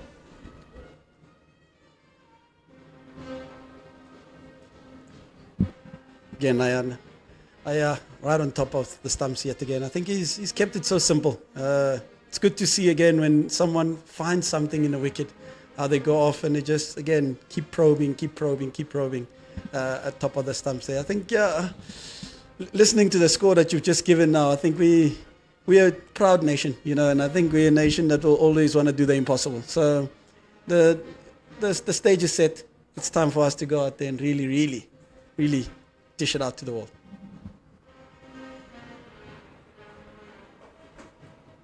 Manack continuing his work, another dot. And we're definitely not the same age, but the old saying of bowling is boring, it kind of comes into play here. You don't need to change anything. Don't do anything strange. Just keep on doing what you're doing. You already picked up a wicket and you're going at just over 3 runs to the over, a little bit less now. Just continue what you're doing. Don't do anything else.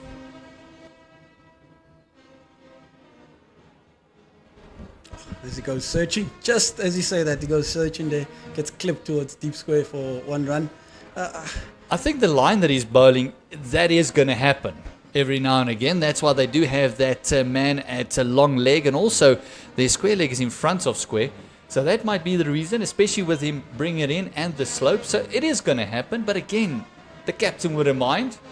Absolutely, he's still bowling to your field, which is again ideal. You're giving the captain a lot of control. The bowler's showing again great execution. I think the biggest part around all of this is just understanding, assessing conditions. And once the conditions have told you what you need to be doing, it's about you being as patient as possible now. Particularly, again, this is more a batter's game more than a bowler's game. So being patient if you get anything. Another great delivery, chance of a run out. Oh, just maybe caught up a little bit on his heels there. And he might just be a little bit deeper because of that short mid-wicket that's there. He might just be a little bit deeper because the ball is coming in for that on drive. But a good call in the end. Definitely. Great judge of a single, I guess. That was what Wendy would be saying. But from Keith, again, good movement across the field and then a quick release. Probably be a little bit disappointed that he probably hasn't cut the angle or maybe been a little bit more aggressive, particularly looking at the score and watching how Aya's shown a lot of control. Oh, very nearly sneaking through and again clearing that man at short mid-wicket. And it's the end of another fantastic over. You can just see the annoyance by giving away a single. When was the last time you saw that in the 18th over, giving away a single and the annoyance from the bowler? That's what happens when you know that today is your day. You are the guy who's got the ball, the rhythm is kicking in. You know, it's all of those factors now are playing in. Aya's probably feeling like I'm in my best rhythm. I could strike a lot. I could be a little bit more disciplined. I could bowl a lot more at a certain batter. You know, so those are small things. And maybe he's giving Connor 1 for Yaka to be bowling at him. Let's give it to him like that. Bit of a game plan giveaway there, Bongani. Oh, lovely high elbow, lovely shot. Connor Esterhuizen on the up. That wasn't pitched up by any means, but what a lovely on drive. Wow. That's all I can say. That's talent, finesse, timing, all in one. As you have a look at this replay again, look at that. Great presentation, great balance. Didn't try and overhit that. Nice punch. I think that was the key, was just didn't try and overhit it. He knows that this outfield at Wanderers is lightning quick. So you just need to get a good connection, get it as close to the middle of the bat as possible. And the man at mid-on had no chance. Also not such a bad ball, eh? Oh, this one is slashed bars point. Sweeper comes around and he cuts it off. They're going to turn for the second. Lovely running by these two. A little bit of sloppy fielding there from Rulofsson. Again, as I said earlier on, he's probably used to being behind the stumps 95% of the time. Testing his arm, testing his agility. But again, as a player who's played a lot, he probably will expect a little bit more from himself. A lot of room on that one there, a little bit of width. And Connor Esterhuizen has shown that anything that's going to give him a little bit of width or length, he's going to be a little bit more aggressive against it.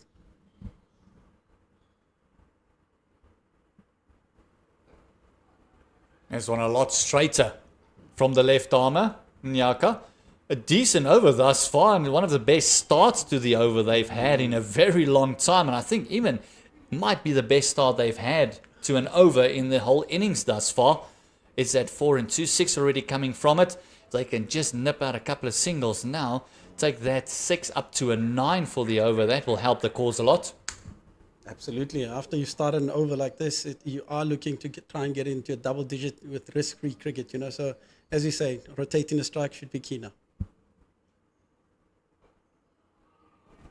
But then again, the bowlers also have got their mind as well, will not be happy that they've been hit for a fall, and given credit to the bowler as well. That wasn't a bad delivery, it's just a phenomenal shot. It's an unbelievable cricket shot. I think I could watch that all day. You know, if you're talking about balance, bad presentation, talking about where you want to be hitting, that's a great little example that for any youngster sitting at home or watching, that's what you want to be trying to do.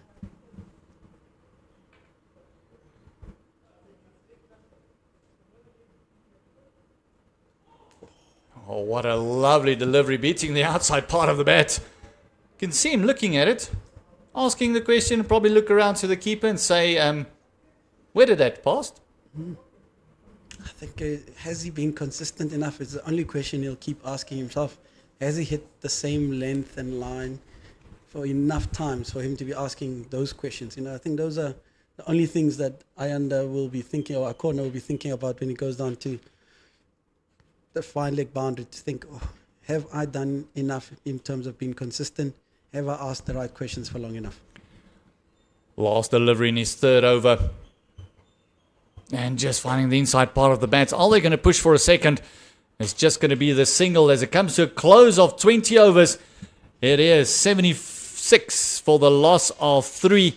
And it is, at the moment, Wandile Makwetu at 44 of 57. And this partnership has reached double figures. That's 11. And Conrad Esterhuizen is on 10. Bongani, thank you very much. As we've got a commentary change with the information magnet coming in. Captain Boland. Thank you, Gert. In younger days, I guess they would have called me a nerd. Is that the same thing as a information magnet? Don't mind being a nerd. Anyway, it's Goldrush Boland, who I think Gert, we would say are slightly in front here, having reduced the DP World lines to 76 for 3 in the first 20 overs.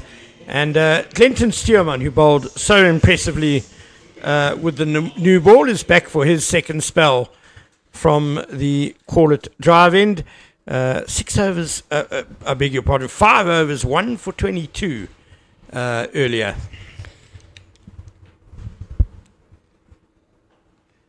That's probably the most leg side ball he's bowled all day.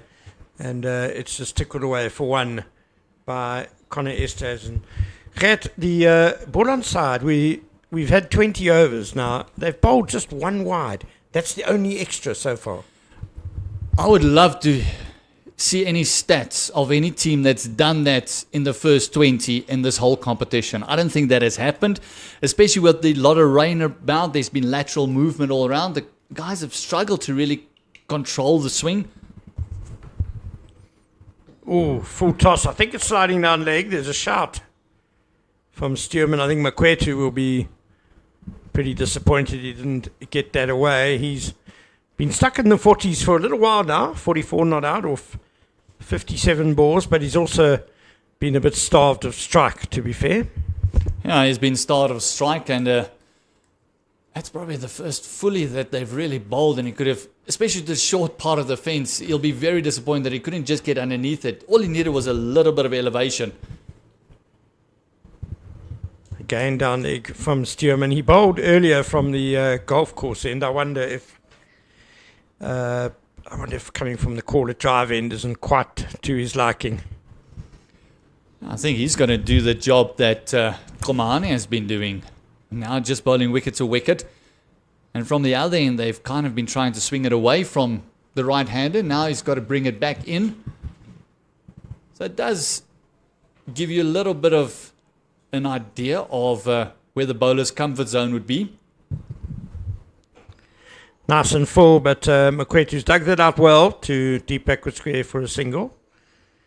We know how well the Goldrush Boland side have played in Paarl, using their spinners there.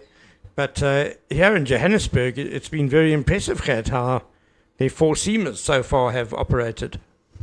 Well, with a man that took 6 wickets operating now in the last game against the Northwest University Dragons, 6 for 18 in 8 overs. With that single just down on the onside. I think with a man's tail up like that, it just gives you so much extra when you have guys like Keith Dudgeon coming into the team all of a sudden today. And he's the last time he bowled here as well, we actually saw him bowling and he destroyed the top order of the Lions, also taking 6 wickets in that game if I'm not mistaken.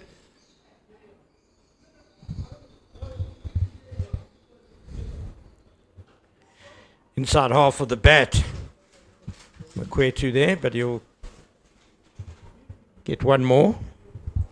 So bring in the seamers and just making sure that you use the conditions, because it's almost starting now to look the way it did at the toss. A little bit gloomy, a little bit darker, a little bit more cloud coverage.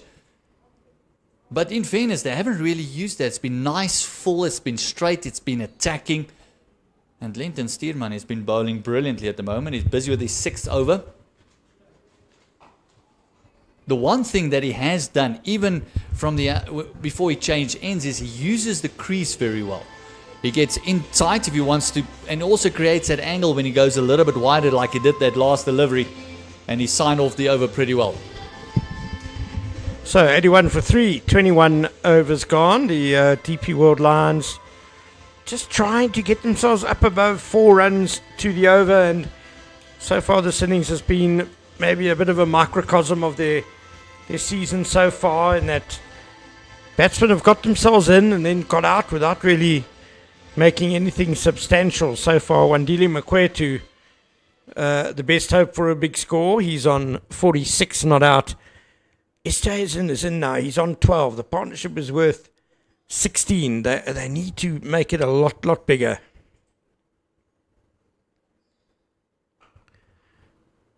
Just be one to the sweeper. I think that's been the frustration for their campaign going forward. If you look at all the others, there's been outstanding performances. If you just look at the last game they played against the Knights, Snyman scored that 160 of 118 deliveries, blew them out of the water. Dom Hendricks, who's on loan from the Lions to the Knights, scored a 58, but of a more modest 83. And then a little bit of a gem of an innings by Tiaan van Vuuren at 20 of 8. And the only reply the Lions had was Mitchell van Buren's 54 of 73. Nicely steered through that same gap by Esterhuizen. And then also Riza's Hendricks 54 of 52. But again, just getting to the 50s, and that was it.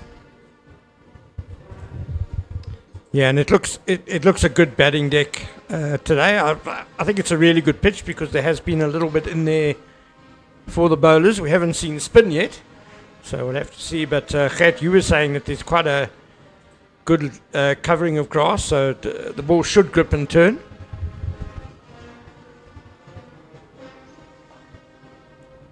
It should grip and turn. I also think with the slope, they're going to be a little bit flatter in as well. Create 1 or 2 angles more than they normally would. I think it's going to be more tricky for a spinner to get it right than it's going to be for the seamers. But taking pace off, especially to the big part of the boundary, that's going to be key. Ever the case at the Wanderers. Generally, the seamers prefer bowling here than the spinners, but spin has had success. Pulled away, square leg in business, got him! Another man falls. Oh, Wandile Makwetu has rather given it away. He's done all the hard work. He's gone to 47. And then the hook shot, he didn't get all of it. But he couldn't have picked out deep square leg better. Yeah, and a great wicket for the Goldrush Boland. You can see he's just standing there. He cannot believe what he has done. That should have brought up his 50. In fairness, that wasn't the best delivery that Manack's bowled. Just look at that. It's a long up. He could have hit it in front of square, and he decided just to hit it behind square. And look at that lovely catch, just low down. And Blake Campbell has taken 2 great catches down there. Yeah, he's done well, Blade Capel, but Makwetu goes for 47 off 63 balls, 5 fours in that innings, and it's a big blow for the Lions. We're heading towards the middle stages of the innings. They really want someone set to be able to bat through, and so the rest of the batting lineup can bat around him. And scheduled to come in next is the very inexperienced Richard Seletswane, just his third game at this level. You see there it is, Seletswane. Although he will have a little bit of confidence from getting a 30 in the previous game against the Knights. Very young, exciting player. He's been talked about around the Gauteng area quite a lot. He's one of those that's just been around the fringes the whole time, doing well. He's a right-handed batsman. He's only 20 years of age, only turned 20 on the 21st of January, so very young. Got an average of 41 thus far with a highest score of 62. Yeah, some of those games would have been for the either the SA under-19s or the SA emerging side that has played in the One Day Cup for the last few seasons, which is a very good initiative, one would say, but he's got a big job to do here now. 83 for 4, the Lions sent into bat, and they're going to have to rebuild again. Yeah, partnership now is needed. These two need to make sure that this fifth wicket is going to take them deep into the to the 30th, maybe 39th, even 40th over before they can afford to lose another.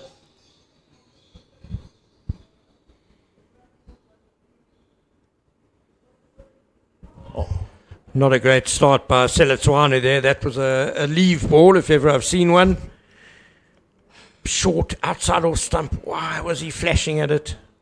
Nerves, I guess. Might have been told on the way in that be careful for the one that goes across you, not just coming into you. But yeah, there was the SA under-19 where he scored that 64 against India under-19. That was down in Benoni in early 2024. But the first game he played against the Dolphins, he didn't trouble the scorers. Got a duck in that one, and then a lovely 34 against the Knights.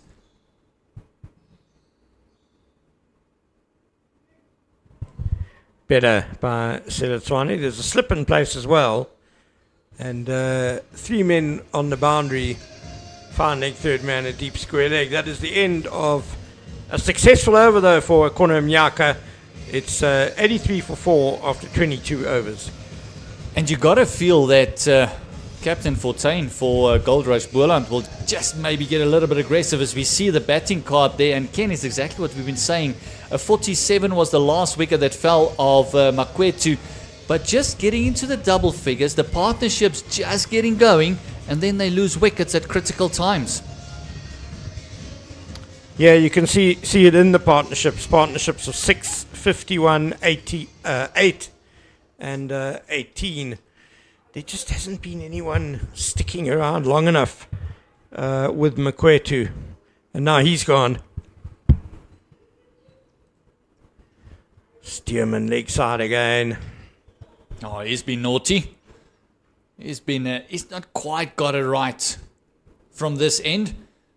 Bowled a lovely starting spell with Keith Dudgeon. You got the big wicket of Reza Hendricks.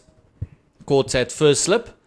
With that natural movement of him just moving it away from the right-hander. And now he's got to kind of go against it. He's got to go with the slip, swing it back into the legs of the batter. Put away through mid-wicket by Connor Esterhuizen. Not the full face of the bat, but enough to clear the ring. Just a single. It's so hard to actually determine if you can go for the second because that boundary is so small. You never know if it's going to have a good throw because it's not a big throw to get it in. And these days, you don't really have a player with a weak or a glass arm, as we used to call it. And it's one of those just difficult things. Can I take a second? Can't I? I'd rather stay for the one than actually risk the second. Yeah, it got to the fielder quite quickly as well. As Seletswane will now take guard against Stearman.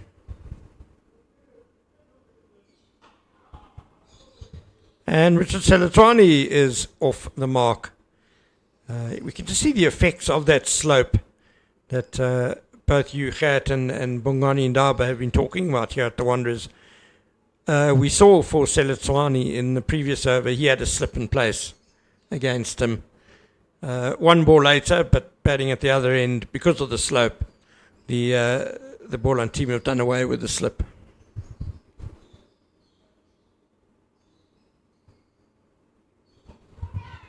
The slope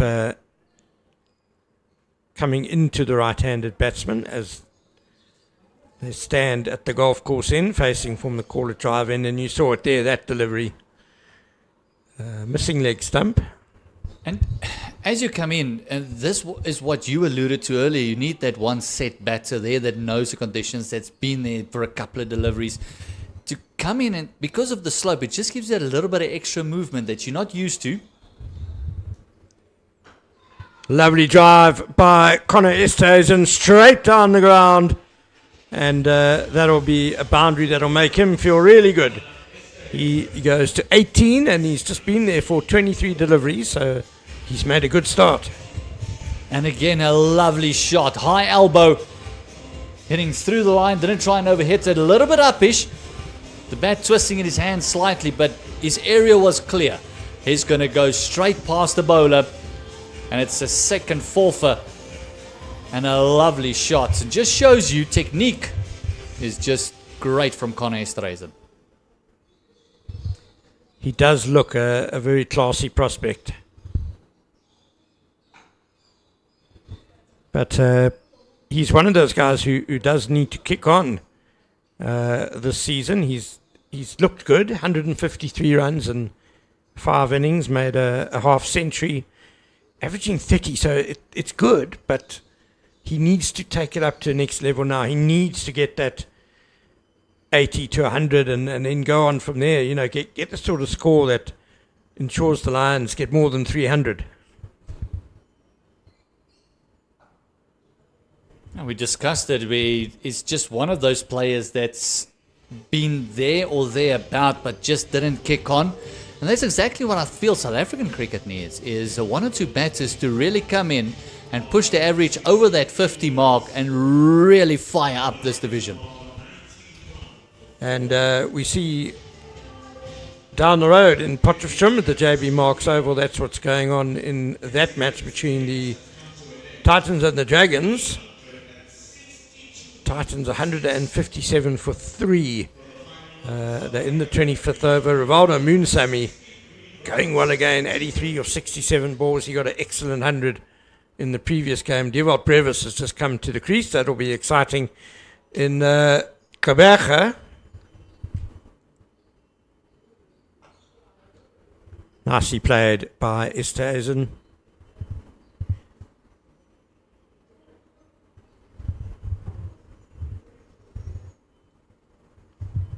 So in Kaberge, the Warriors have made a solid start against Western Province, 114 for 1. Also in the 25th over. Those two are added again, eh? Jordan Herman and Matthew Bretzko going well. Yeah, they need those two to really fire.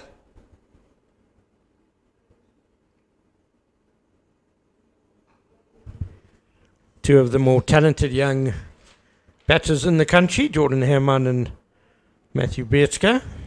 Yeah, it's a very important game that, because the Titans are 4th on the log and the Dragons are 6th. So it's a big game that for both those teams.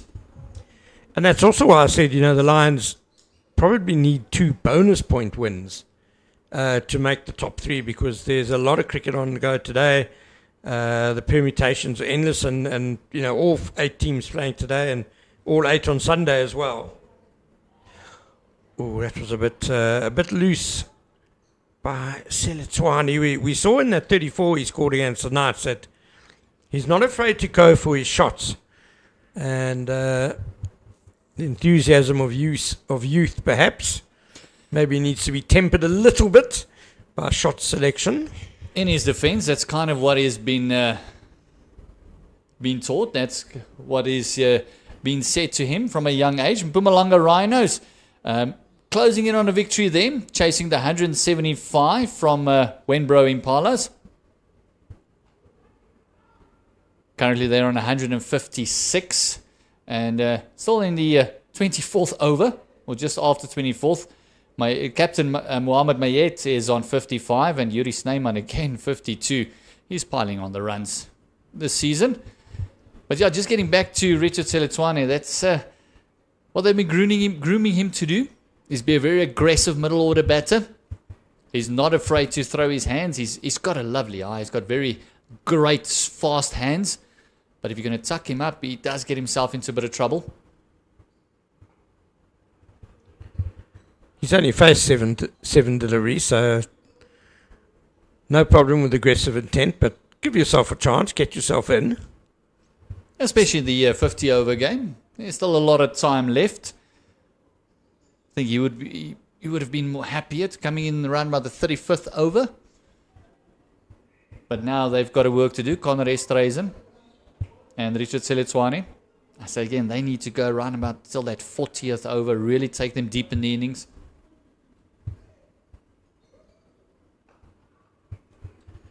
That's nicely played off the back foot for a single. We still 1 over away from the halfway mark, so as you say, Kat, plenty of time left in this innings. 93 for 4 after 24 overs. And just looking at some of the results for the Lions in this campaign, they started off against Western Province where they started well with a win by 40 runs, and then a great game between them and the Titans, nearly just over 600 runs in that match, and they won that by 4 runs with Duckworth, Lewis and Stern.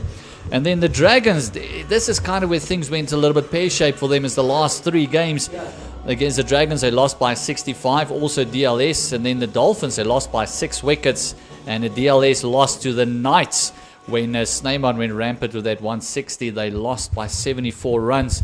So coming off a losing streak of 3 in a row, they want to improve.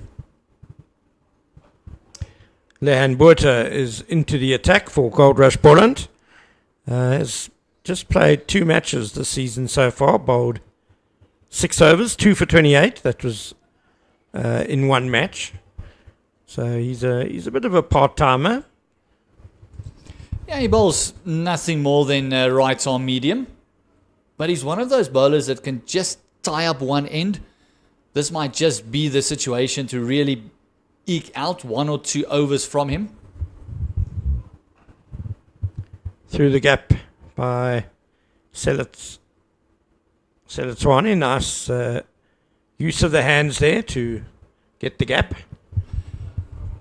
It could also be a chance for DP World Lions just to maybe go after a certain bowler, even if it's just making sure that you get 6 to the over, even if it's 6 singles, making sure that you manipulate him and just costing him a bit of runs.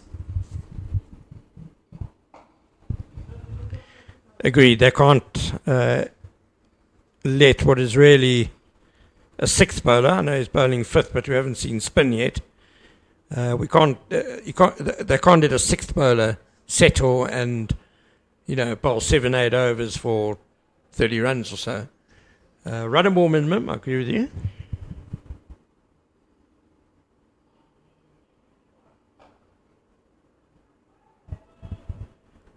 Imran Manack, the spinner, who's probably been the best bowler in the competition so far. He is yet to bowl, no doubt being kept for a little later. 12 wickets in 5 matches. Manack, there he is, waiting in the field. I'm sure he'll be on soon. Yeah, he's had a fantastic tournament. I think he's been warming up since yesterday in front of the captain, saying, just give me the ball. That's all I want. Let me worry about the rest. We saw some decent bounce there from the medium pacer, and Imran Manack is quite a tall guy. Bounce is one of his big weapons as a spinner. He's not a huge turner of the ball, so I'm sure he'll be happy bowling here. I'm actually very surprised with Lehan Botha. He does put a lot of effort into the crease as well as he comes in. although he's a medium pacer, he does bowl hard lengths, and a fantastic over for the start with halfway. We are there. 25 overs gone. Oh, where do you see this going, Ken Boland? Well, it's going to be a hard slog for the Lions from here because they haven't really yet managed to give themselves much of a platform. 95 for 4, halfway through the innings. Two relatively new batsmen at the crease, although Esterhuizen is going well on 21 not out. Their first job is going to be to build a partnership, as you said, Gert, to try and stay together for as long as they can, and then at least provide a foundation for some sort of assault in the last 10 overs. Here now is Imran Manack from the golf course end, unsurprisingly, because he's got a long leg side boundary now as protection. How your voice travels. Might have heard the plan, but this now means that they got to contend with 10 more overs from him.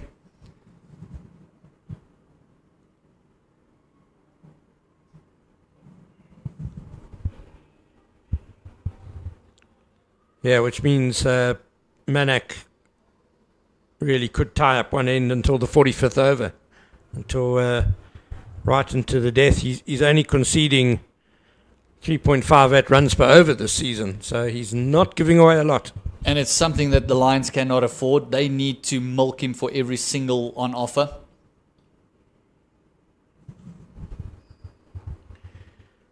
Just the one from the cut shot to deep point. Just an update on South Africa, New Zealand. New Zealand finally finished batting. 362 for the last of 5, with Glenn Phillips ending up on 49 of 27. Bit of a cameo there from him in the end.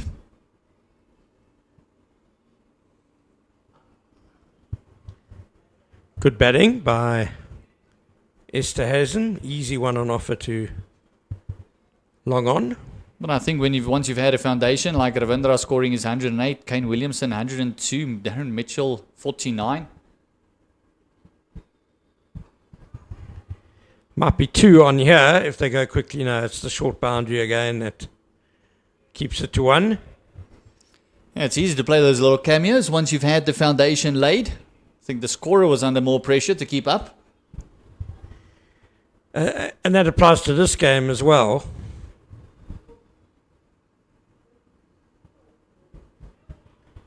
The Lions have Delano Potgieter and Evan Jones next up in the batting order, who are two really good strikers of the cricket ball.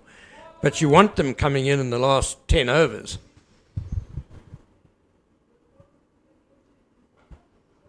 And you want them coming in with a little bit of a foundation. You don't want them coming in and playing against their natural strengths, where they actually got to work the ones, work the twos. As we see, that single brings up the 100 for the DP World Lions. That's after 159 deliveries. And it's only included 10 fours in this innings. And with the short boundary, that's, let's say now for argument's sake, between 50 and 60 meters, it's very surprising. Well, it's credit to the Goldrush Boland bowlers, because they've bowled very little anywhere near the leg side from this call it drive end. And you saw the very good tidy bowling figures there for Goldrush Boland. Leon Botha is continuing bowling his second over to Esterhuizen. Esterhuizen's picking up the ones nicely. He's shown the ability when the ball's in his area to get the boundary as well. Yeah, if you look at the economy rates, it's Clinton Steerman after his 7 overs. He picked up the wicket of Riza Hendricks. He's going at 5 to the over. Conceded 35 runs. One more to Selitswane. I think when Steelman switched over here to the call it drive in, things just didn't really click for him, and that's perhaps why Leon Botha is back. Steelman's got 3 overs left. I'm sure we'll see him a bit later from the golf course end.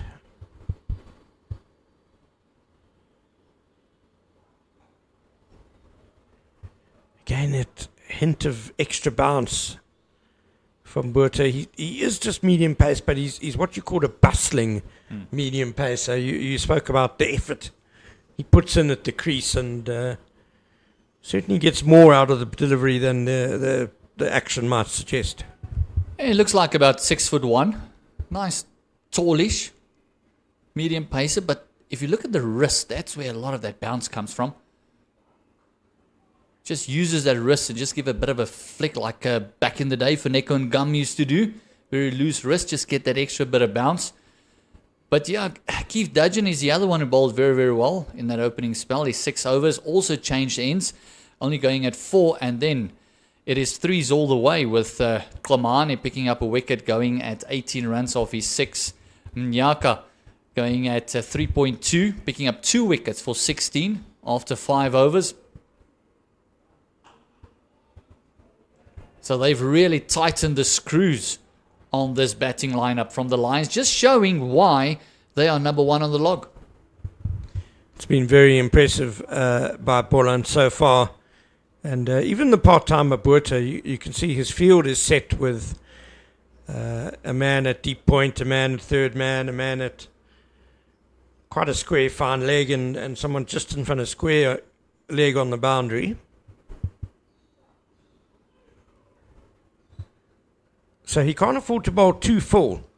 And he's been bowling a very good length. And that was a good length ball. And you could see that Seletswani was looking for the drive because that's where the space is. He can see there's no one on the boundary behind the bowler. Trying to get it there, nearly getting himself into trouble. Yeah, he actually looked for that cover drive, thinking that the ball will just continue with the line. It just came in with the slope again. And that inside edge, I think, saved him in the end. Driving through the covers with that slope is going to be very difficult.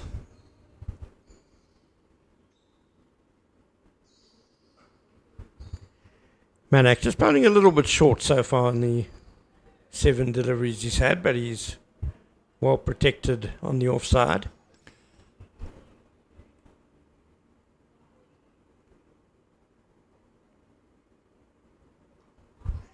That's better. Tip and run. Oh, they had to be quick, and they were. Thankfully, Esterhuizen was on the same wavelength as Richard Seletswani there. I think they might have spoken to one another and say, listen, if it's anywhere within a 10-meter vicinity of a field that we're going to take a run, even the ones that they tried for the second, that's been turned down, has been a running of real intent, trying to get back for that second, trying to put pressure on this Goldrush Boland.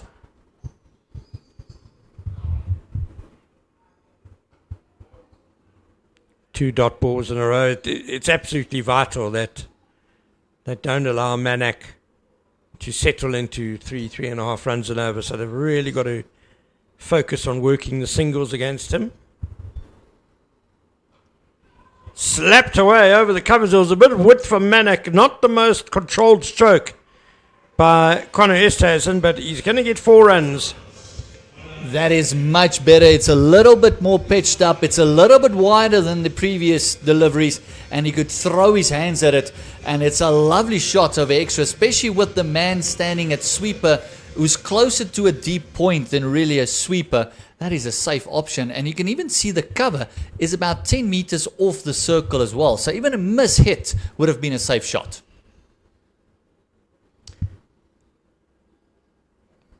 Straight away, Manack switched to around the wicket. Doesn't really want to give width outside off back to the ones game, but a good over for the Lions. 7 runs off it. It's 110 for 4, 28 gone. Yes, partnership just taking a little bit of shape, but that's something that's been worrisome for the Lions. As soon as partnerships throughout this campaign isn't taking shape, they lose a wicket at critical times. It's very important for them to build up and make sure this partnership takes them to that 40th over. And then, as you mentioned, you got Jones, Potgieter, Fortuin. Even Cody Youssef can smash a long ball. Get those guys come in and have a real good dab at the end.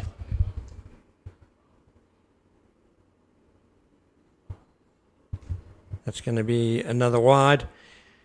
Okay, I know you said Richard Seletswani's role is to kind of be aggressive and take the attack to the bowlers. But do you think this is the sort of match situation where Connor Esterhuizen needs to say to him, listen, just rein it in a little bit.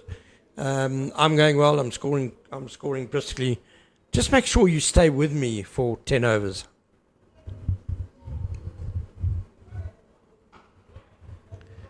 Beautifully timed. Just the one.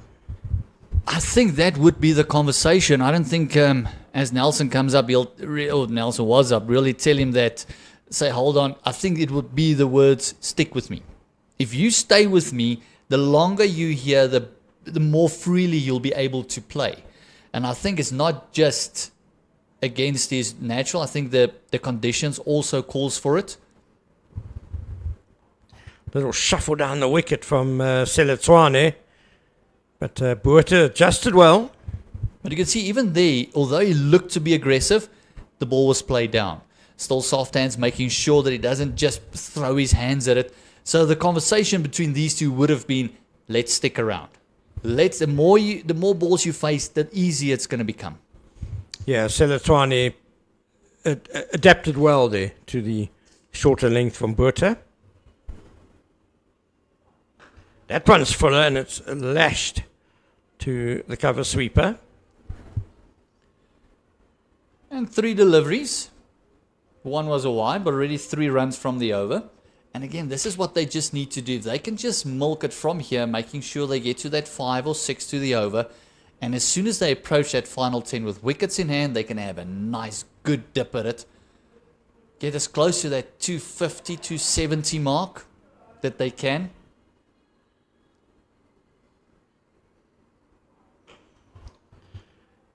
Yes, I reckon with the very short leg side boundary on one side and with wickets in hand, that's the important thing. You could get 100 in the last 10.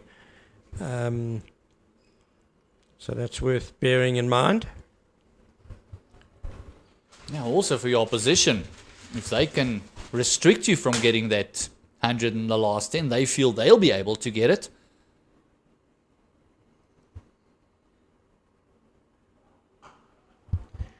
Nice shape into the right-hander from Botha.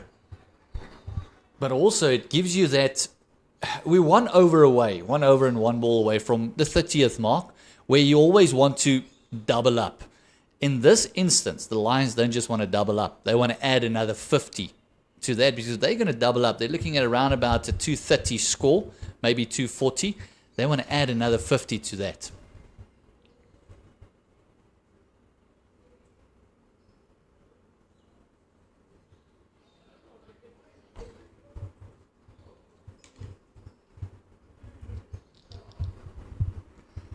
This partnership is 30 runs. They just need to kick on from here. These two going well. Again, hitting the splice of the bat as Esterhuizen threw his hands at a slightly wider delivery. Botha's looked very useful. He's done a good job here. 3 overs for just 8 runs. 29 overs gone.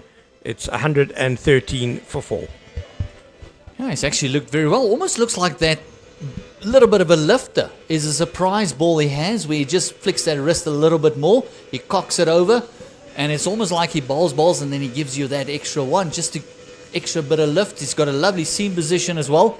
So he's actually been a surprise that he hasn't bowled more in the campaign, although it's only his second game that he's in. But I think he's making a bit of a mark on the selectors.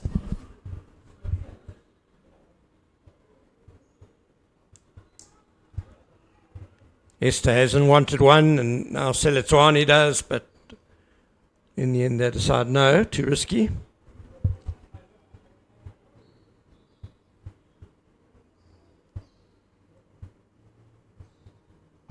Down the wicket and hammered over mid-off. That's a good shot selection by Richard Seletswane because long on his back, but he's smashed it all the way for 6.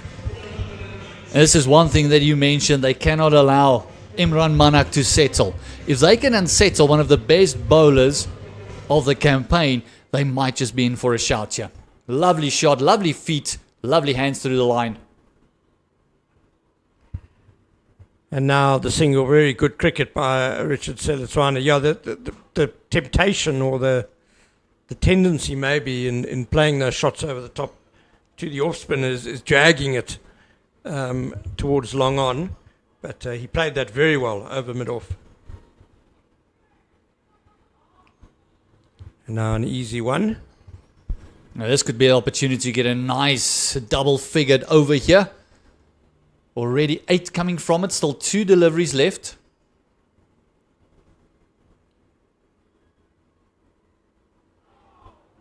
Quicker from Manack, and Seletswane choosing to play him off the back foot. There were a few ums and ahs from the Boland fielders. I think a few ums and ahs from here as well.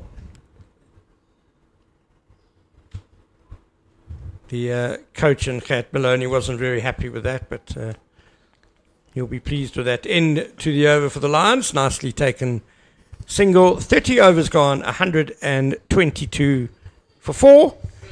And we're going to welcome back Proteas women's fielding coach, Bongani Ndaba. And thanks to Gert Maloney. As we just see the result. Oh, no, there's still one more run to get at the Polokwane Oval. The Mpumalanga Rhinos 175 for 3 in the 29th over. And they've now level with the score that the Wenbro Impala, Limpopo Impala's made. Mohammed Mayet steering Mpumalanga to victory there. Here's Leon Botha to Richard Seletswane. Inside half of the bat, Botha's disappointed. Good shape there. He's been rather impressive. Been good to watch him running, rustling and bustling on top of the on top of the mark there. He looks like a handy little bowler. I think up until the last game that they played, I hadn't seen him bowl over.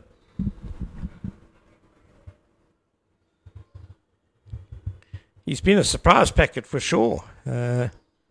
He's only got 4 list day wickets, bowled less than 20 overs in. This is his 5th match. So yeah, it is a surprise. He's looked very handy indeed. And he looks to be hitting the bat really hard, showing good control as well.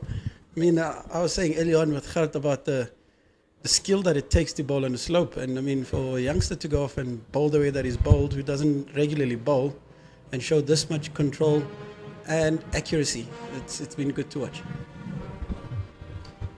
23 years old, Lehan Botha, originally from Western Province. It's been rather interesting. I mean, what have you thought of the approach of the Lions since they've lost those wickets? Do you think they've gone back into the cage, or do you think they've kind of tried to build another partnership and then maybe delay the onslaught again?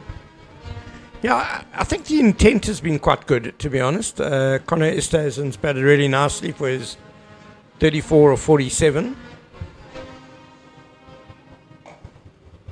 He's hit a couple of boundaries, but he's been good at getting the ones. You can see very aware of trying to get as many ones as possible. And so far, Richard Seletswane as well, I think, has shown good judgment. He's getting himself in. The partnership is with 40, so that's just steadied the ship a bit for the Lions, but they need to double that and more.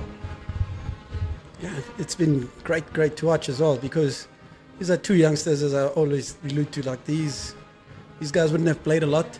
I mean, they wouldn't be in this situation a lot as well. To see the composure. Oh, full toss, and he's unable to put it fully away. Is Conor Esterhuizen. Very good piece of fielding by Aviwe Gijima, preventing the boundary. That is an unbelievable stop. That is what gives me goosebumps. That is worth a lot. I always say that fielding doesn't get quantified as much as what bowling and batting does. Like a stop like that gives you an opportunity to bowl to a batter that you wouldn't be bowling at. If anything happens now, this wicket has to go to the fielder.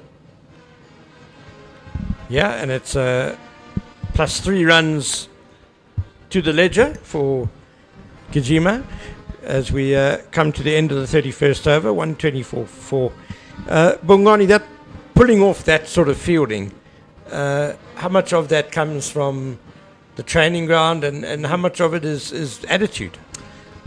It's a mixture of both. I think fielding starts first with attitude more than anything, but the game has gotten so much more technical and a lot of analysis goes on to all these things. You're starting to now look for pointers where you know where your fielders are moving a lot more better towards their left than their right. So it's starting to be a little bit more deliberate.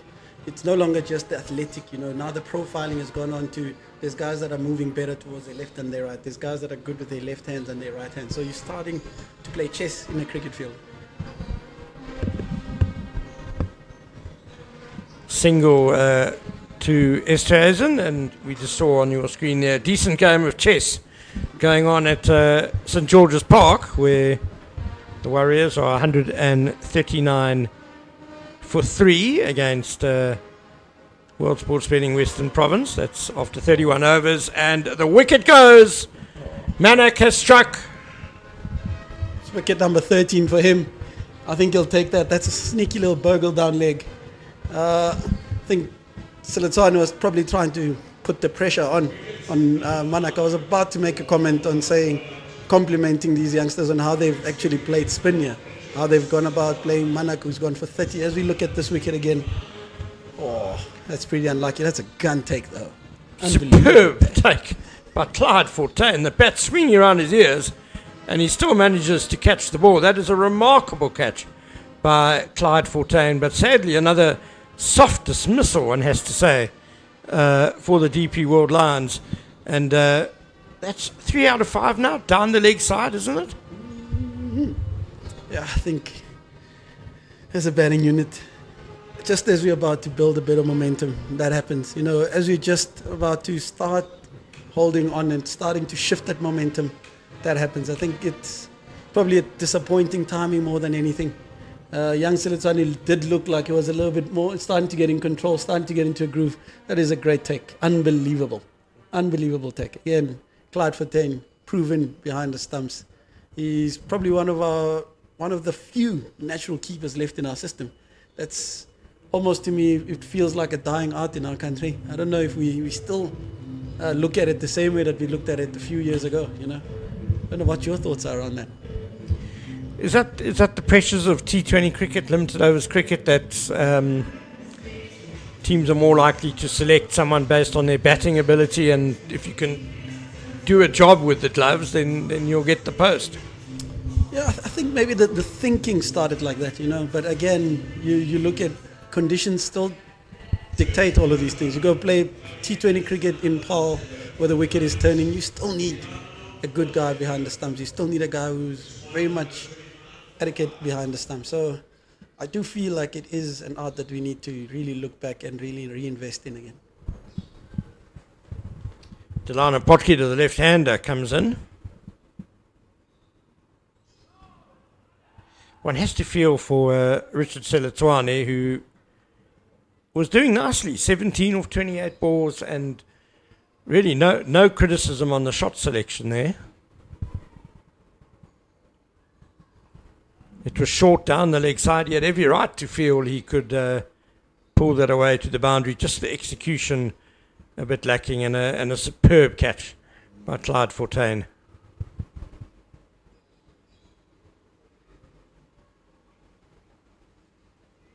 Delano gets off the mark there with a punch down to cover, sweeper. I think, and the youngster was just starting to get into his work, over before, used his feet down the wicket, hit that over long off. And I don't see any rain, so I think this might be a lightning. No, it is raining. Yeah, we see against the scoreboard there. So that's a great pity with Goldrush Boland really doing so well in the field here, having won the toss and sent the DP World Lions into bat. Unfortunately, rain is stopping play with 1 ball left to be bowled in the 32nd over. 126 for 5, the DP World Lions. Connor Esterhuizen on 36, Delano Potgieter on 1, Bongani and Daba. it looks like a typical sort of Johannesburg shower that should pass over. Absolutely. What do the Lions need to do when they come back? Ken, I think it's definitely going to pass through, and this was going to be my worry, because the next question was going to be, how many overs do I give myself to the short boundary? Because they've lost so many wickets and so regularly, they have not been able to take advantage of that second or that shorter boundary. So if you look at it again, this partnership, they should take another 4, 5, 6 overs to build this partnership before they can have a go. But then that should leave you with about 7 overs down with the short boundary, and that could again tactically come back to haunt them at the back end. And now with this rain stoppage, every over they lose here is an over they lose down to the short boundary. So it is probably at the moment not the ideal place that I would love to be in, and again, they probably knew that this was going to happen, and that's the only thing that they could think about, is that they just lost wickets too early for them to take advantage of that. Well, at 126 for 5 in the 32nd over, and there you see starts by Makwetu, Selatwani and Hamza. Connor Esterhuizen is clearly going to be a vital man in the second half of this innings. 36 not out off 50 balls. Excellent Goldrush Boland bowling, and it's fair to say because of that, the DP World Lions really have not been able to take advantage of that short boundary. Conor Mnyaka, 2 for 16 in 5 overs. Ayat Kamani, he bowled well, first change, 6 overs, 1 for 18. Linton Stuurman's figures went out a little bit due to a second spell that wasn't that good. He switched ends. And Imran Manack, the bowler of the tournament so far, he's just claimed his first victim. So 126 for 5. Unfortunately, it's rain at the Wanderers at the moment, but we'll be back with you as soon as play gets back underway again.